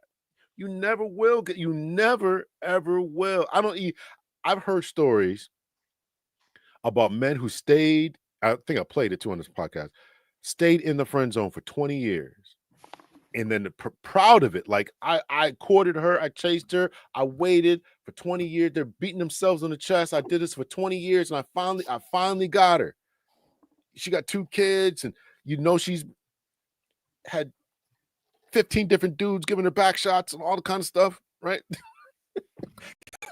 and you just sat there just twiddling your thumbs while this is going on, and now you married her, and you really think that woman in her mind respects you?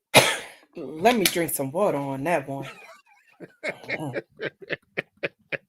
You know I ain't lying. You know it. There's no way you can tell me that a woman will respect a man like that. And at that point, if you do marry him, it is solely 100% a business decision. It's only a business decision. Either you're lonely or he got money. That's what it is. Tell me I'm wrong. I have a friend that married a man who she can talk anyway to. I can't stand a man who is a soft fruitcake. No options. It works for her, not for me.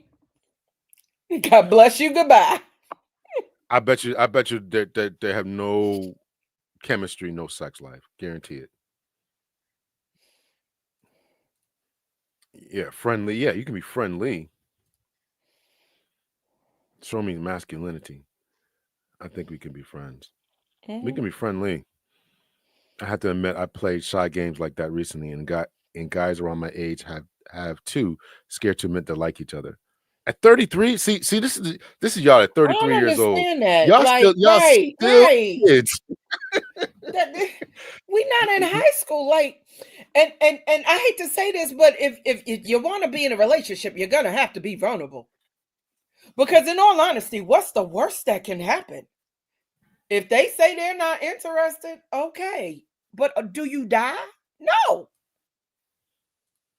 They're kids. You could leave the hanky. You could say, you ain't got to be like, I like you. Do you like me? Woo, woo, woo. But you could say, hey, check the box. I know you like so and so, and I cooked the cheesecake for you. Why don't you come over and get it? You could present. But we still playing those games in our 30s. No wonder your generation is like. They don't understand why we laugh at them. I mean, it's crazy, but still kids.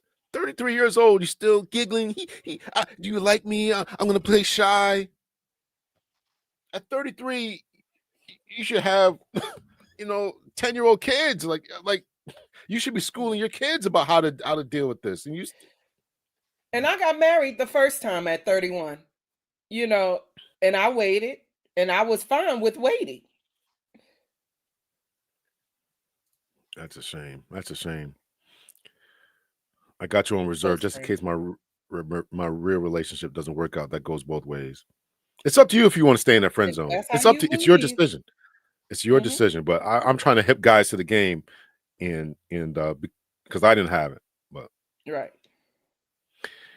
If you are friends, what can't you Why call? can't you call if you're in a relationship? I didn't say I can't. I said I don't. Why? Okay. It's people typing fast. They didn't have typing class like we did in school. you know.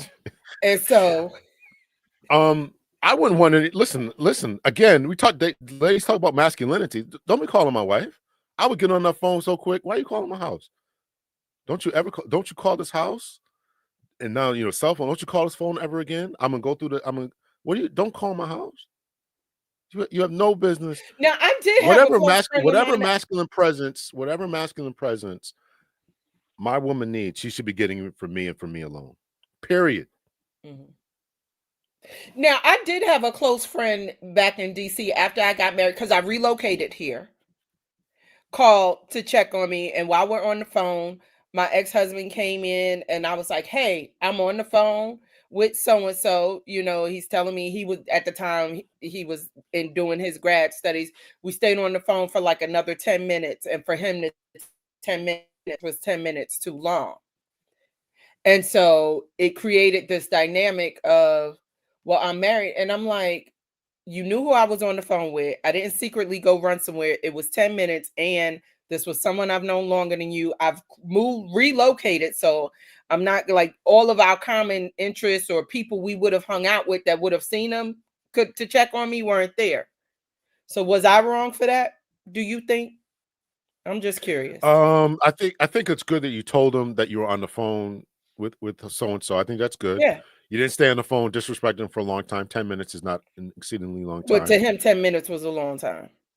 Well, I mean, now was the guy married? Did he ever have any interest in you that way? Heck no. You know how like you have the college friends, the college groups, and he was part of my college group friend. No romantic, nothing ever.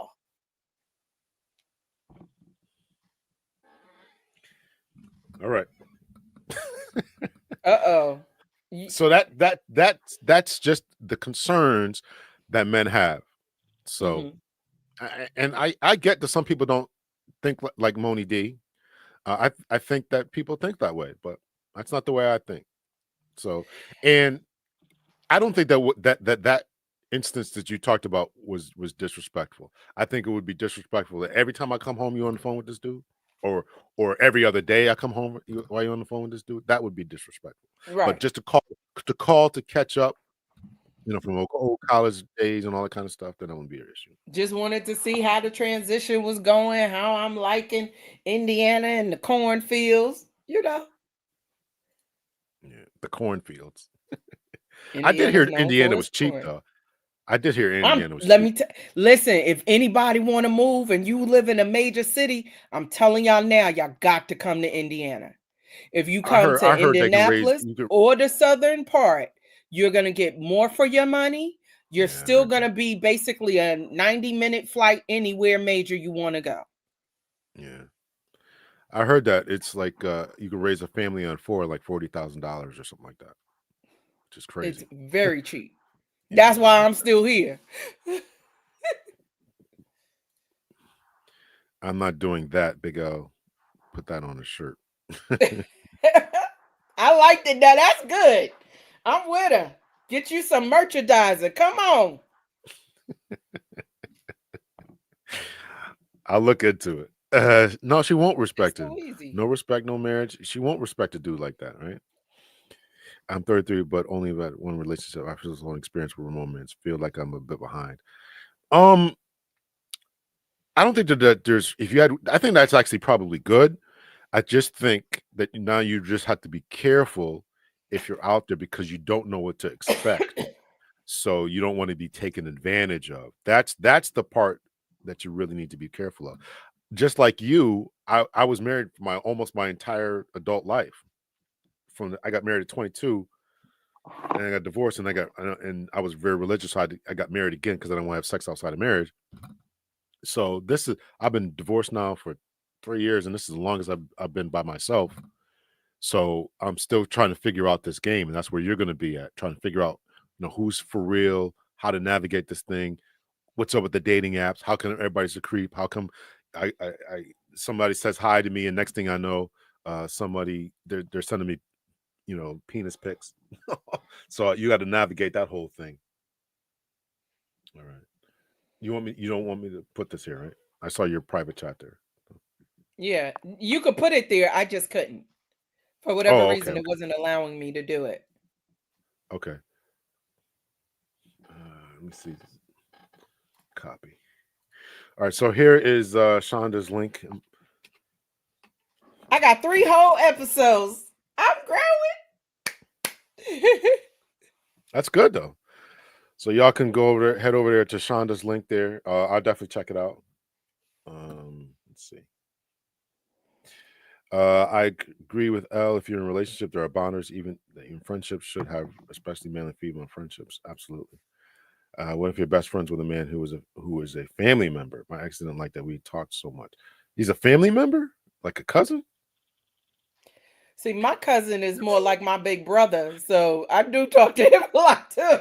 I don't understand why your husband or spouse wouldn't like that though. I don't understand. That's why he's the ex. So we really don't even know. Well, to okay. go Let me into this think about this. conversation.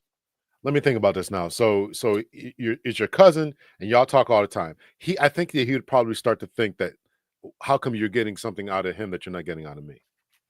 That would probably be it. The masculine energy or presence. I guess we could ask the same thing, right? If I had a female cousin, would the woman that I'm with be jealous of that? If every time I come home, we laugh and giggle, oh girl, right? And then you get off the phone and you're not like that with them, right? They probably still probably feel a certain type of way. So live there. It's just too slow and boring in Indiana. For me, I'm a baby boomer. That's boomer. Exactly why I like it. I'm from Brooklyn. It was too active. I'm sorry. I love it. Indianapolis isn't that far, right? Chicago's not that far, right? What else? I was just in Chicago yesterday. I drove up for the day to support my girl. She had an event. Chicago, right? All that. Chicago, Cincinnati, Louisville. Cincinnati. You got that whole 65 loop. If you want to go down to Nashville and be a little southern, go Chattanooga. You in ATL, driving the way I drive in like 6.5. You know. Yeah. It can't be that far there. What's the name of your? You didn't say the name, right? Shonda, it's Chats with Chonda Samara. I could type that in, but that's the direct link. All right. This is my actual name everywhere because it's like my actual first and middle name, so you can look for me anyway. Okay. Another thing I see is women who are married putting everything on social media, every move and married man. What's up with? And this is a younger thing, so maybe why y'all tell all y'all business? Imagine is still here. You could tell us why y'all. I talked to my sons about that. I talked to both of my kids about that. I'm like, why do y'all do this? Y'all don't understand how to keep your mouth shut. I don't know why y'all do this, man. I don't know why y'all do this, man. That is so bizarre to me. You put everything on social media. It's like your therapist, man. Was I wrong to? I kissed my dog in the mouth, but my husband wanted to do. Why are we listening to this? Why are you putting this out here? I don't know who my baby daddy is, but I want my husband to raise it because I had an affair with his boss's coworker. Crazy. All right, y'all make sure you hit the like button. I think it got through all the chats. I don't think I have. Let me see if I got any more video to play here. I think that was the last one. We'll see. And that's what I want to talk about today, man. I had this one guy in New York. We were friends for 20 years, never touched him, nothing. And he was like my therapist. Every time something went wrong, I would call him and he just knew what to say to me, like to calm me down. And like we could talk for hours, but I wasn't physically attracted to him at all. Like I would never see myself having sex with him, but he was like my therapist. Like I could talk to him every day, all day. I had this one guy in New York. See what I'm saying? See what I'm saying? This is absolute madness. Absolute madness. The ladies think like this. We were friends for 20 years. Never touched him, nothing. You realize how much work I put in to do that. Here's a masculine man right here. I love this video. I love it. I stand with him. He right. Everybody's like, she played the video. Let me shut up. Here's a masculine man right here. Here's how y'all gotta move, man. This is how y'all move. For when we met for your family. I woke up at 8 in the morning and went to the grocery store and had to hunt down a bunch of stuff, seasoned meat, figure out the grill, do all that was work. And after that, I came back and did the dishes. If you sat here and grilled a whole meal for my whole family and I come back to dishes in the sink, I'm not gonna ask you to do the dishes. I'm probably just gonna do them. Maybe I didn't communicate that, sure. However, if I have to communicate that, I am not the one for you. Say that. Do not try to make it seem like I'm not here doing my part at all. We're not going to spin it like that. Nobody's spending like anything. I've been given such a negative response, a temper tantrum sometimes, like an attitude. I just don't understand it. If it's about the dishes, if it's about me going to sleep, if it's about a text, all of that, it's the slap in the face. Great. I'm glad you feel that way. There's a lot I could respond to, but there is no scenario that I see myself standing there and saying yes to making you my wife forever.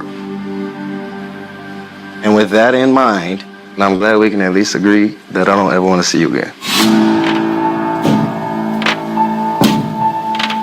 This was nice. I wish you the best of luck. Oh, yeah. You realize That's how you move, fellas. That's how you move. If I got to tell you certain things, I got to explain myself, just like Marlon Wayans was saying, right? I'm not doing none of that. I'm not doing none of that, right? We're too old for this, particularly at my age, right? He looks like he's probably still in his 30s. So she wants to go back and forth and this, and I'm doing my part. I'm not, no. I'm not doing it. I'm not doing it. So Listen, let me tell you. People, oh, if it's about the dishes, if it's about me going to sleep, it's the fact that you are not kind. That's the bigger issue, is you are not a kind individual. You are a selfish individual that wants to be in a relationship, that wants a man to cater to you, not realizing you reap what you sow. This man got up and put your family first. Marriage is never, ever 50-50. When anybody placates to you and your family and your people, and this is how you could tell the type of household she grew up in, because I go to my sister girls' houses and I wash dishes when I go over for dinner. So this is your husband? And you upset. And then you gonna get defensive. Don't try to turn it on me. That's why you're single, boo-boo. He stood on business. That man is fine and smart. Trust me, if he's single now, it's because he chooses to. I had, when I was married, we hosted a lot of parties. We hosted a lot of parties. Thanksgiving, Christmas, July 4th. All the stuff was at our house. And my ex would take note of what ladies stayed to help her clean up. And if they didn't help her clean up, they were never invited to another thing. Come on. And she would tell me, these people can't come no more. These people can't come no more. That is crazy. It's crazy. This black woman was lazy, apartment dirty, lazy, and felt entitled. That man has to be beck and call. Cooking, cleaning, and having great attitude go a long way. Cooking, cleaning, and having a great attitude go a long way. Absolutely. I don't know. This is Tim from Love Is Blind. Do you know his arc story? I don't know. Is that who we're watching? I don't watch these shows. Yeah, that's Tim from Love Is Blind, but that's about all I know. I had time to sit and worry about other people's love life. I'm trying to get mine together. I'm just saying, like, it amazes me how many people really are invested in these shows. And I'm like, there's a big old life out here to live. She tried it. She tried that reverse psychology. It didn't work. I get the point, but Tim is not a good example. I don't know. I don't know these people. I don't watch the shows. So.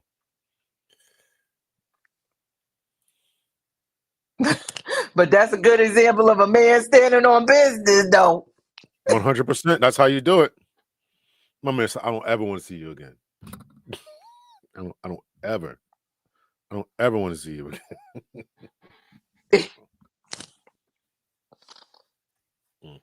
It's too bad. Was that my last video? Let me see here.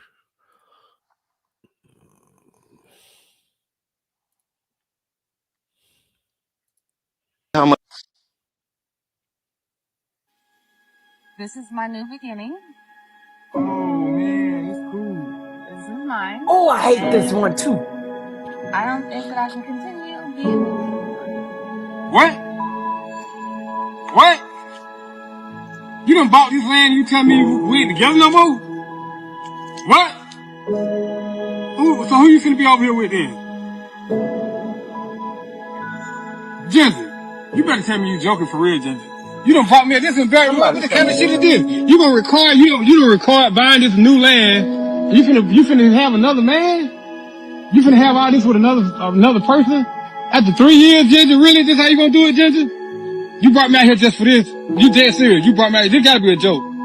How you gonna buy all this big ass property and shit we've been working hard for? You surprised me. And this what you gonna tell me? You gonna leave? Why you leaving me? Listen. What did I do that bad to deserve this? What did I do? This is my new beginning, so. Your new beginning, but I'm saying I've been with you for 5 years. There as I move here.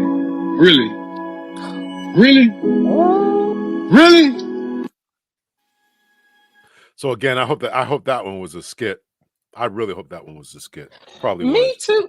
That's why you don't build with people you're not married to. I'm just saying.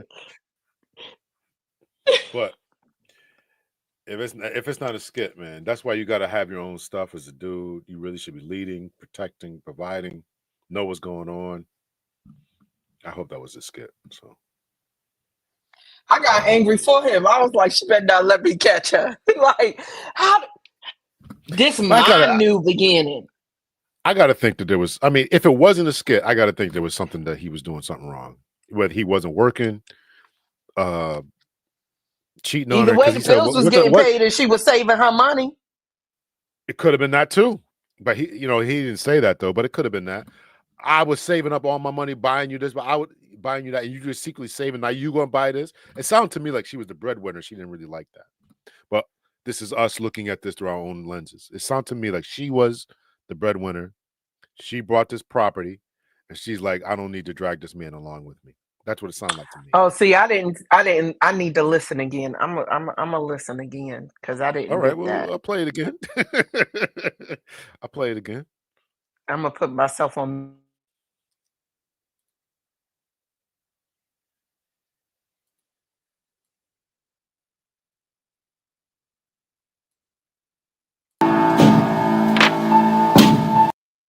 Best of luck. Oh yeah. You realize how much.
Yeah, I think if it wasn't a skit, that she kept saying, "It's my new beginning," and he said, "You brought this property, this, that, and the other." He only said "we" one time, so that's why I think it's either a skit or she's like, "I bought this property. What do I need you for? I'm dragging you along." That's what I'm processing. Now, in my head, I'm like, she ain't encountered the wrong type of right dude. And the reason I say that, because if he was so low down and so dirty, why would you bring him to the property? You stupid chica. Because if you had to get rid of him for whatever reason, what you do, let him go to work. Real bad girls move in silence. But again, I'm Gen X. I'm a different point.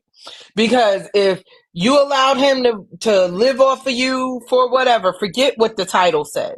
But if that is true, then you have to have accountability for yourself, but to literally record and bring him to your new property, that is stupid, because you open yourself up for danger, because you never know how people are going to respond. You're a former police officer. Think about that. Oh, That could have went a totally different way. Well, that's probably why she recorded it. So that's probably why she recorded it, But she you obviously didn't have to bring him there anyway in the first. That's what I'm saying. Like, I don't understand, like we talked about earlier, this generation putting all of their stuff online. It makes I don't get it. But I'll just type it up to being neurodivergent, and my brain don't process that stuff. Well, mind you, that's why I'm thinking it's got to be a skit, because why would you do it? It's just none of it makes sense. You must be attracted to your man. However, lots of characteristics make a man attractive. A man who has a need for female friends after 50 will quickly be placed in the friend zone, not attractive. Okay. All right. Interesting. I really don't understand how some women don't automatically cook and clean. It seems like I always do, even if I work. We have a generation of women that don't know, and they were not raised by women to know. Now, I'm going to be honest. I moved out here to Indiana, and I was like, I'm in the country. I just thought it would have been some good food. And when I started interacting with sisters and realizing you have 4 kids and you can't cook, and then I was like, oh my goodness. There are women that were raised in group homes, didn't have mothers, didn't have grandmothers. They genuinely don't know. And if we look at the last decade, you can order anything in the world you want to have it come to your house. You don't need to know. I've heard that a number of times in different places where ladies are saying that, listen, we could order Uber or we could hire a maid. What do I need to cook and clean for? No, it's a life skill. But again, they weren't taught. Again, let's go back to the beginning of the whole reason that I jumped on here. When we were talking about that young lady, they were not taught. It could be that she was not taught, not why I need to. You don't understand. That's how you can understand. I'm trying to give you insight. I'm trying to help you to understand. There are a lot of women and men that don't know how to cook, that don't know how to clean. Because I've had women ask me, I've had friends ask me, and I've taught people. Right now, I'm working with a young man in my church that wanted to know, because we had we moved to a different building, we were painting, and food is my love language. That's why I was fat, because I could cook, not because I ate out, because I like to cook. So I had cooked and made some things and did a whole taco bar and had vegan options. And he was like, can you show me how you did that turkey? So I'm working with him. He said, because all he does is order out. But he's a man that had a mama that could cook all the time and did everything. So now when he got grown and moved out, it's like, wait, you got to learn how to do this, but you didn't want to learn. Right. And I'm standing on business on that. I don't care what you say. Looking at me like that through the camera, I'm standing on it. Listen, I've met ladies who can't cook. I'm like, this is the end of this conversation. I mean, and listen, I cook. Somebody asked me this the other day. I was talking to somebody. I'm like, listen, I don't need to cook twice a day, 7 days a week. I mean, I certainly don't mind cooking. I like to do it. I like to try new recipes and all that. But the fact, I just want you to be able to do it. Right. I just want you to be able to do I like to cook. I was all excited. Now it's turkey season. I buy my turkeys. I cut them up. I put them in the freezer, so I don't have to buy turkey no more. I got a grounder, so then I get my ground. It's so much cheaper now. I actually hate this time of year because I had somebody was like, "Oh, I love it," and somebody was laughing at me like, "What? You're a single? Like I got a Costco and a Sam's Club. Let's do it." Yeah, I got to do all the cooking for my family now, so that kind of bothers me. So my daughter says mashed potatoes from scratch are the best. Oh, listen, I've become quite the chef here, so that's cool of her. It has to be a skit. Yeah, I think it's a skit. Exactly. Disheartening to watch. The creation, the origin of a villain story. Yeah, absolutely. Who's holding the camera? Says they paid all the bills for 5 years. I don't always trust the captions there. I don't always trust people just Right. add stuff. He led with his wallet and got played. This is not a skit. Dude is too emotional, and she had the nerve to record it. I don't know. I don't know. These people are becoming better actors. So I don't know. I agree, Big Al, because she said it's her new beginning. He kept saying she bought the property, and it takes paperwork too, right? So this one, I'm like, is it a skit or not? Because it takes paperwork. You don't know somebody's buying a house. I mean, you got to have all these bank statements and this, and running to the bank or faxing this, and But how if do you they not know what ain't else is married going and on they around? just living together, you could do all of that. I mean, let's be honest. You don't know all this is going on. Somebody's in your house. They're making copies and got folders and binders and stuff. You don't know what's But going if on. he at work, let's say he works and he at work for 10 hours a day, and she's a full-time content creator at home. Listen, when people want to hide stuff, they can hide it. Well, Come listen, on I don't now. know. I guess. I just know. I just was the type. I just know what's going on in my house. At least I thought I did. I know what's going on. I still think I knew what was going on in my house. I was home. I got home at 2:30 till midnight. So I had to go to work. So I'm like, I know what's going on. So I don't know. But I guess everybody's not paying attention. I guess that's true. True. Met this man. He treats me well, but the way he eats or sits, conducts himself in public is as he doesn't have any home training. How can I get him to do those things? I feel embarrassed. Cut the sucker loose. Come on. No, because it's those little things. Listen, no, them trying to change somebody, and and this and that. If he's aggravating her and they in the honeymoon phase, think about it. Minimal logical. I'm trying to appeal to your logic. This is the honeymoon phase, and she aggravated. And people take time to have to learn and think a new thought and institute. It does not just happen overnight. Because she already aggravated, and she going to aggravate herself. Now, I'm not saying he ain't a great guy, but if she wants to, she going to have to be patient. And most people don't have patience to allow somebody to learn and fail forward. That's true. People don't have. You have to have patience. I'm not going to say cut the man loose. I would say maybe I don't know if there are any type of etiquette classes for men, but if there's any type of etiquette class you could go to about how to eat in public, I mean, or whatever you're talking about. You can look up etiquette on YouTube. All right. She could plan a beautiful dinner at the house, break out her Mikasa china and all of that. She can do and say, baby, when we go out, I want to show you because, you're so good to me and you're such a beautiful person. I made a 4-course meal. But you can't just expect him to know because you tell him. Because telling someone, I'm a teacher. People think if I tell you, I taught you. Just because you tell me doesn't mean you taught me. It means you told me. I didn't get it. Teach me. So, and he has to be open to learning too. He has to be open to, okay, which fork do I use? How to wipe my mouth? Where should my napkin go? All that kind of stuff. So he has to be open to that. So you have to definitely be gentle into getting him to see, hey, listen, this is a problem. Can we do this? Can we practice? And then whether you make a full course meal or whether you order from Popeyes, walk him through about how to eat, chew with his mouth closed, not doing this crazy stuff, right? So you can walk him and talk him through this type of thing. And if there are etiquette, I don't know, I didn't look, but there probably are some etiquette things on YouTube. Don't have your elbows on the table and and all this kind of stuff, right? So that is I could just sense her tone. She aggravated. That's why I feel like stop. You got to know yourself, and that's where I'm at. She's so aggravated. She is, but I'm not gonna say cut the man loose. He treats her good. It's craziness out here.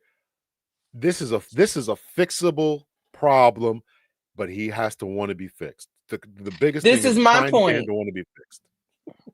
My point is, Don't he deserve someone that ain't trying to fix him? Would she be accepting? Would she be accepting if somebody said to her, "Well, you know you good, but you just need to work on this"? Women be the first one to be like, "Don't change me, accept me as I am." Well, that's true. I mean, y'all be on some stuff sometime. I mean, that's definitely true. But this is a workable, fixable problem. And if she's saying he treats me good, and he But just she's don't the know how one to with the eat in problem, public, not him. no, listen. But To her, it's a problem if he's trying. If it's a problem, proper manners and etiquette when you're out to eat is something you ought to be instilled in. And if you don't have it, try to instill it. I did a whole video about hygiene. I know, which I love to say thank you so much because the brothers need it. Right. So they need to change. So this is a sort of a hygienic problem that he needs to have proper table manners that he can develop. Don't just cut the man loose because he chewed his mouth open. Listen, some things just don't change. I dated a girl who chewed her mouth open. I'm like, this woman really chewing with her mouth open? And that's what I'm saying. Some things, like, you just got to choose your battles. I experienced the same with the gentleman I dated in the past. I had to let it go for other reasons. That was one of the reasons. Okay, it was a multitude of things. It wasn't just that. But okay, Rhonda, but did you try to talk to him? I mean, mercy. I have the mercy gift. I do. I agree. How bad is it and how old is he? Now you got us all invested here, man. We want to know.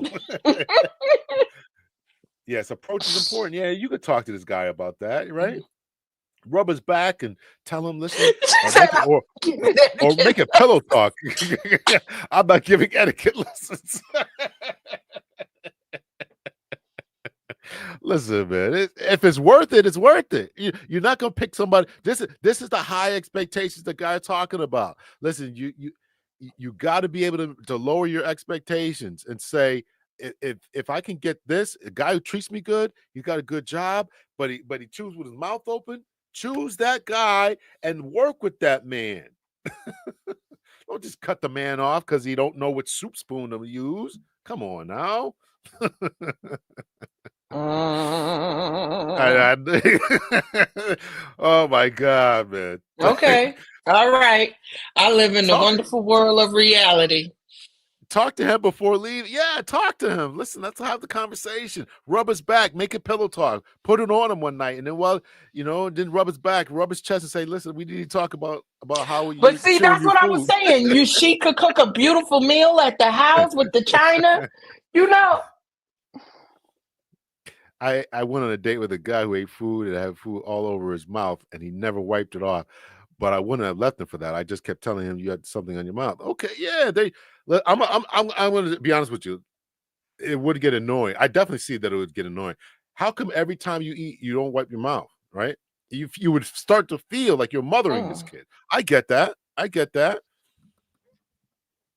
don't know, man. I don't know. I'm sorry, I didn't. He has good character, so I'm willing to go to him. Yeah, go to him. Yeah. Some men and women need hygiene 101 as well as proper etiquette. Some people do.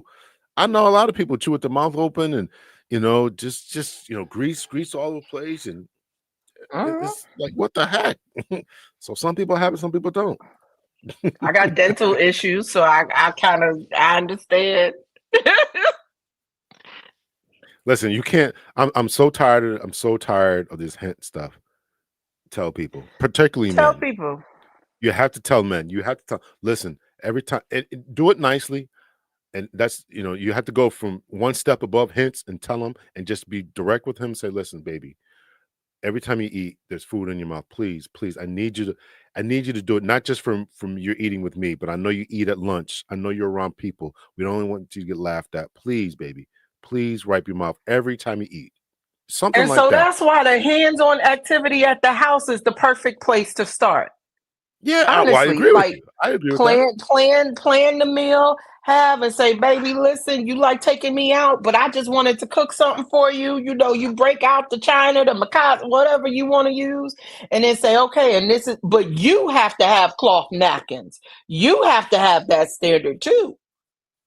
But that's you're talking about cloth napkins. I mean, there's a difference in that. So my mother, this is why like family time is important too. People forget about this. This is why family time is important. Like we used to eat dinner. We used to eat dinner as a family, right? We used to sit down at the table and we used to eat, even if we ordered a pizza, we would sit down or make tacos, whatever it was, we used to sit down and eat. So you can get that practice. Now, as you really laid out really well, some people raised in foster homes and all this kind of stuff, so they don't get that type of practice. And I dated a lady one time, and I took her to something. It was like really, really fancy. It was really fancy. And so there was a lot of stuff that she didn't know. So, and the only reason that I knew a lot of higher hoity-toity stuff is because I worked in a hotel as a server. And so I knew what soup spoons to use. I had to set it all up. So I knew all this stuff, right? And coupled that with the manners that I got. So, and I would whisper to her, okay, we're gonna use this fork right here. Right. And keep talking, just talking and stuff.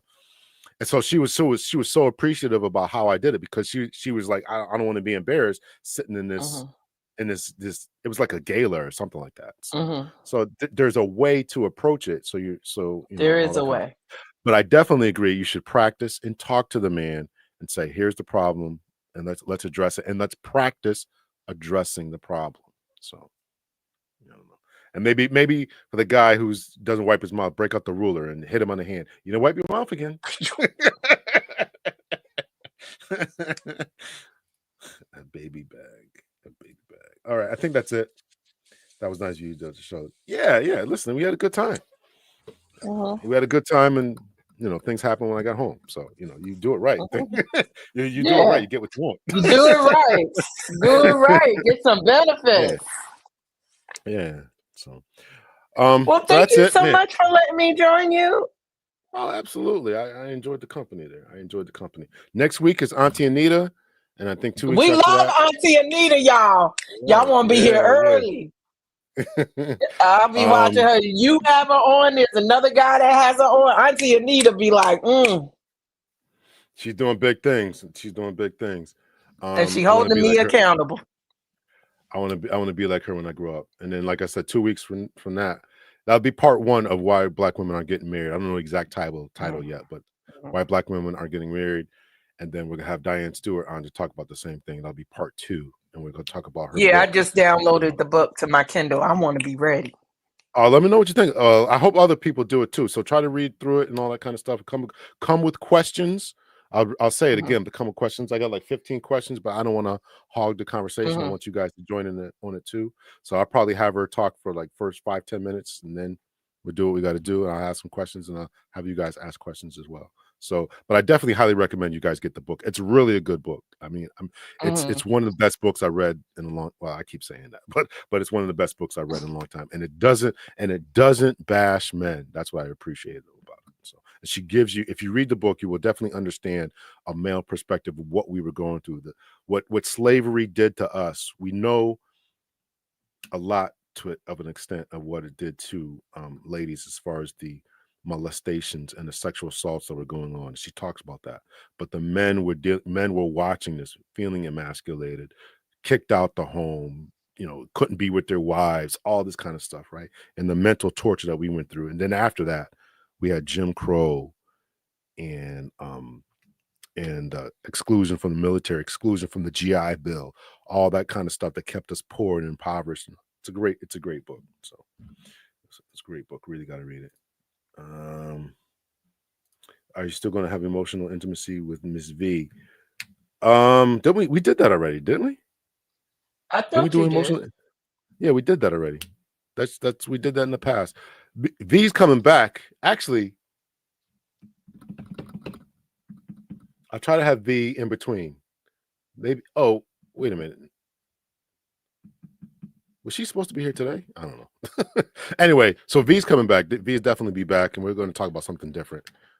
But I was on her. She came on my show. I went on her show, and she'll be back. So she's going to be a regular rotation. So looks like Sean is going to be in there too. So. And listen, y'all could hit the like, y'all could hit the link button too, and come up and tell your stories, whatever. This is not, none of us are superstars. Yeah. We're all trying to figure this out. So everybody has an opinion, and it's all valid. It helps us to think different thoughts. What does slavery have to do with a player? I'm missing. I don't know what that means. Come back in 2 weeks when we do the book and go to history. Yeah. So come back, and that's a good point. Read the book. The book is. Let me put the book up on the screen here again. The book is the black one here. Black Women, Black Love by Diane Stewart. Black Woman, Black Love, Diane Stewart. So that is Diane M. Stewart. It's all of her bio. You can Google that and get the book. She's got some other books out too. One of them is about women and religion or something like that. I plan to read those, but since y'all want to talk about relationships all the time, Black Women, Black Love. And I tried to put the link, the Amazon link. Oh, okay. Did it work? In the comments. I see it in there. I don't know. Yeah. Yeah. So so the book is there. Black Woman, Black Love. Let me see if I can. Black Woman, Black Love. Make it bigger here. And she's got like 3 talks on YouTube. Really, really good talks. So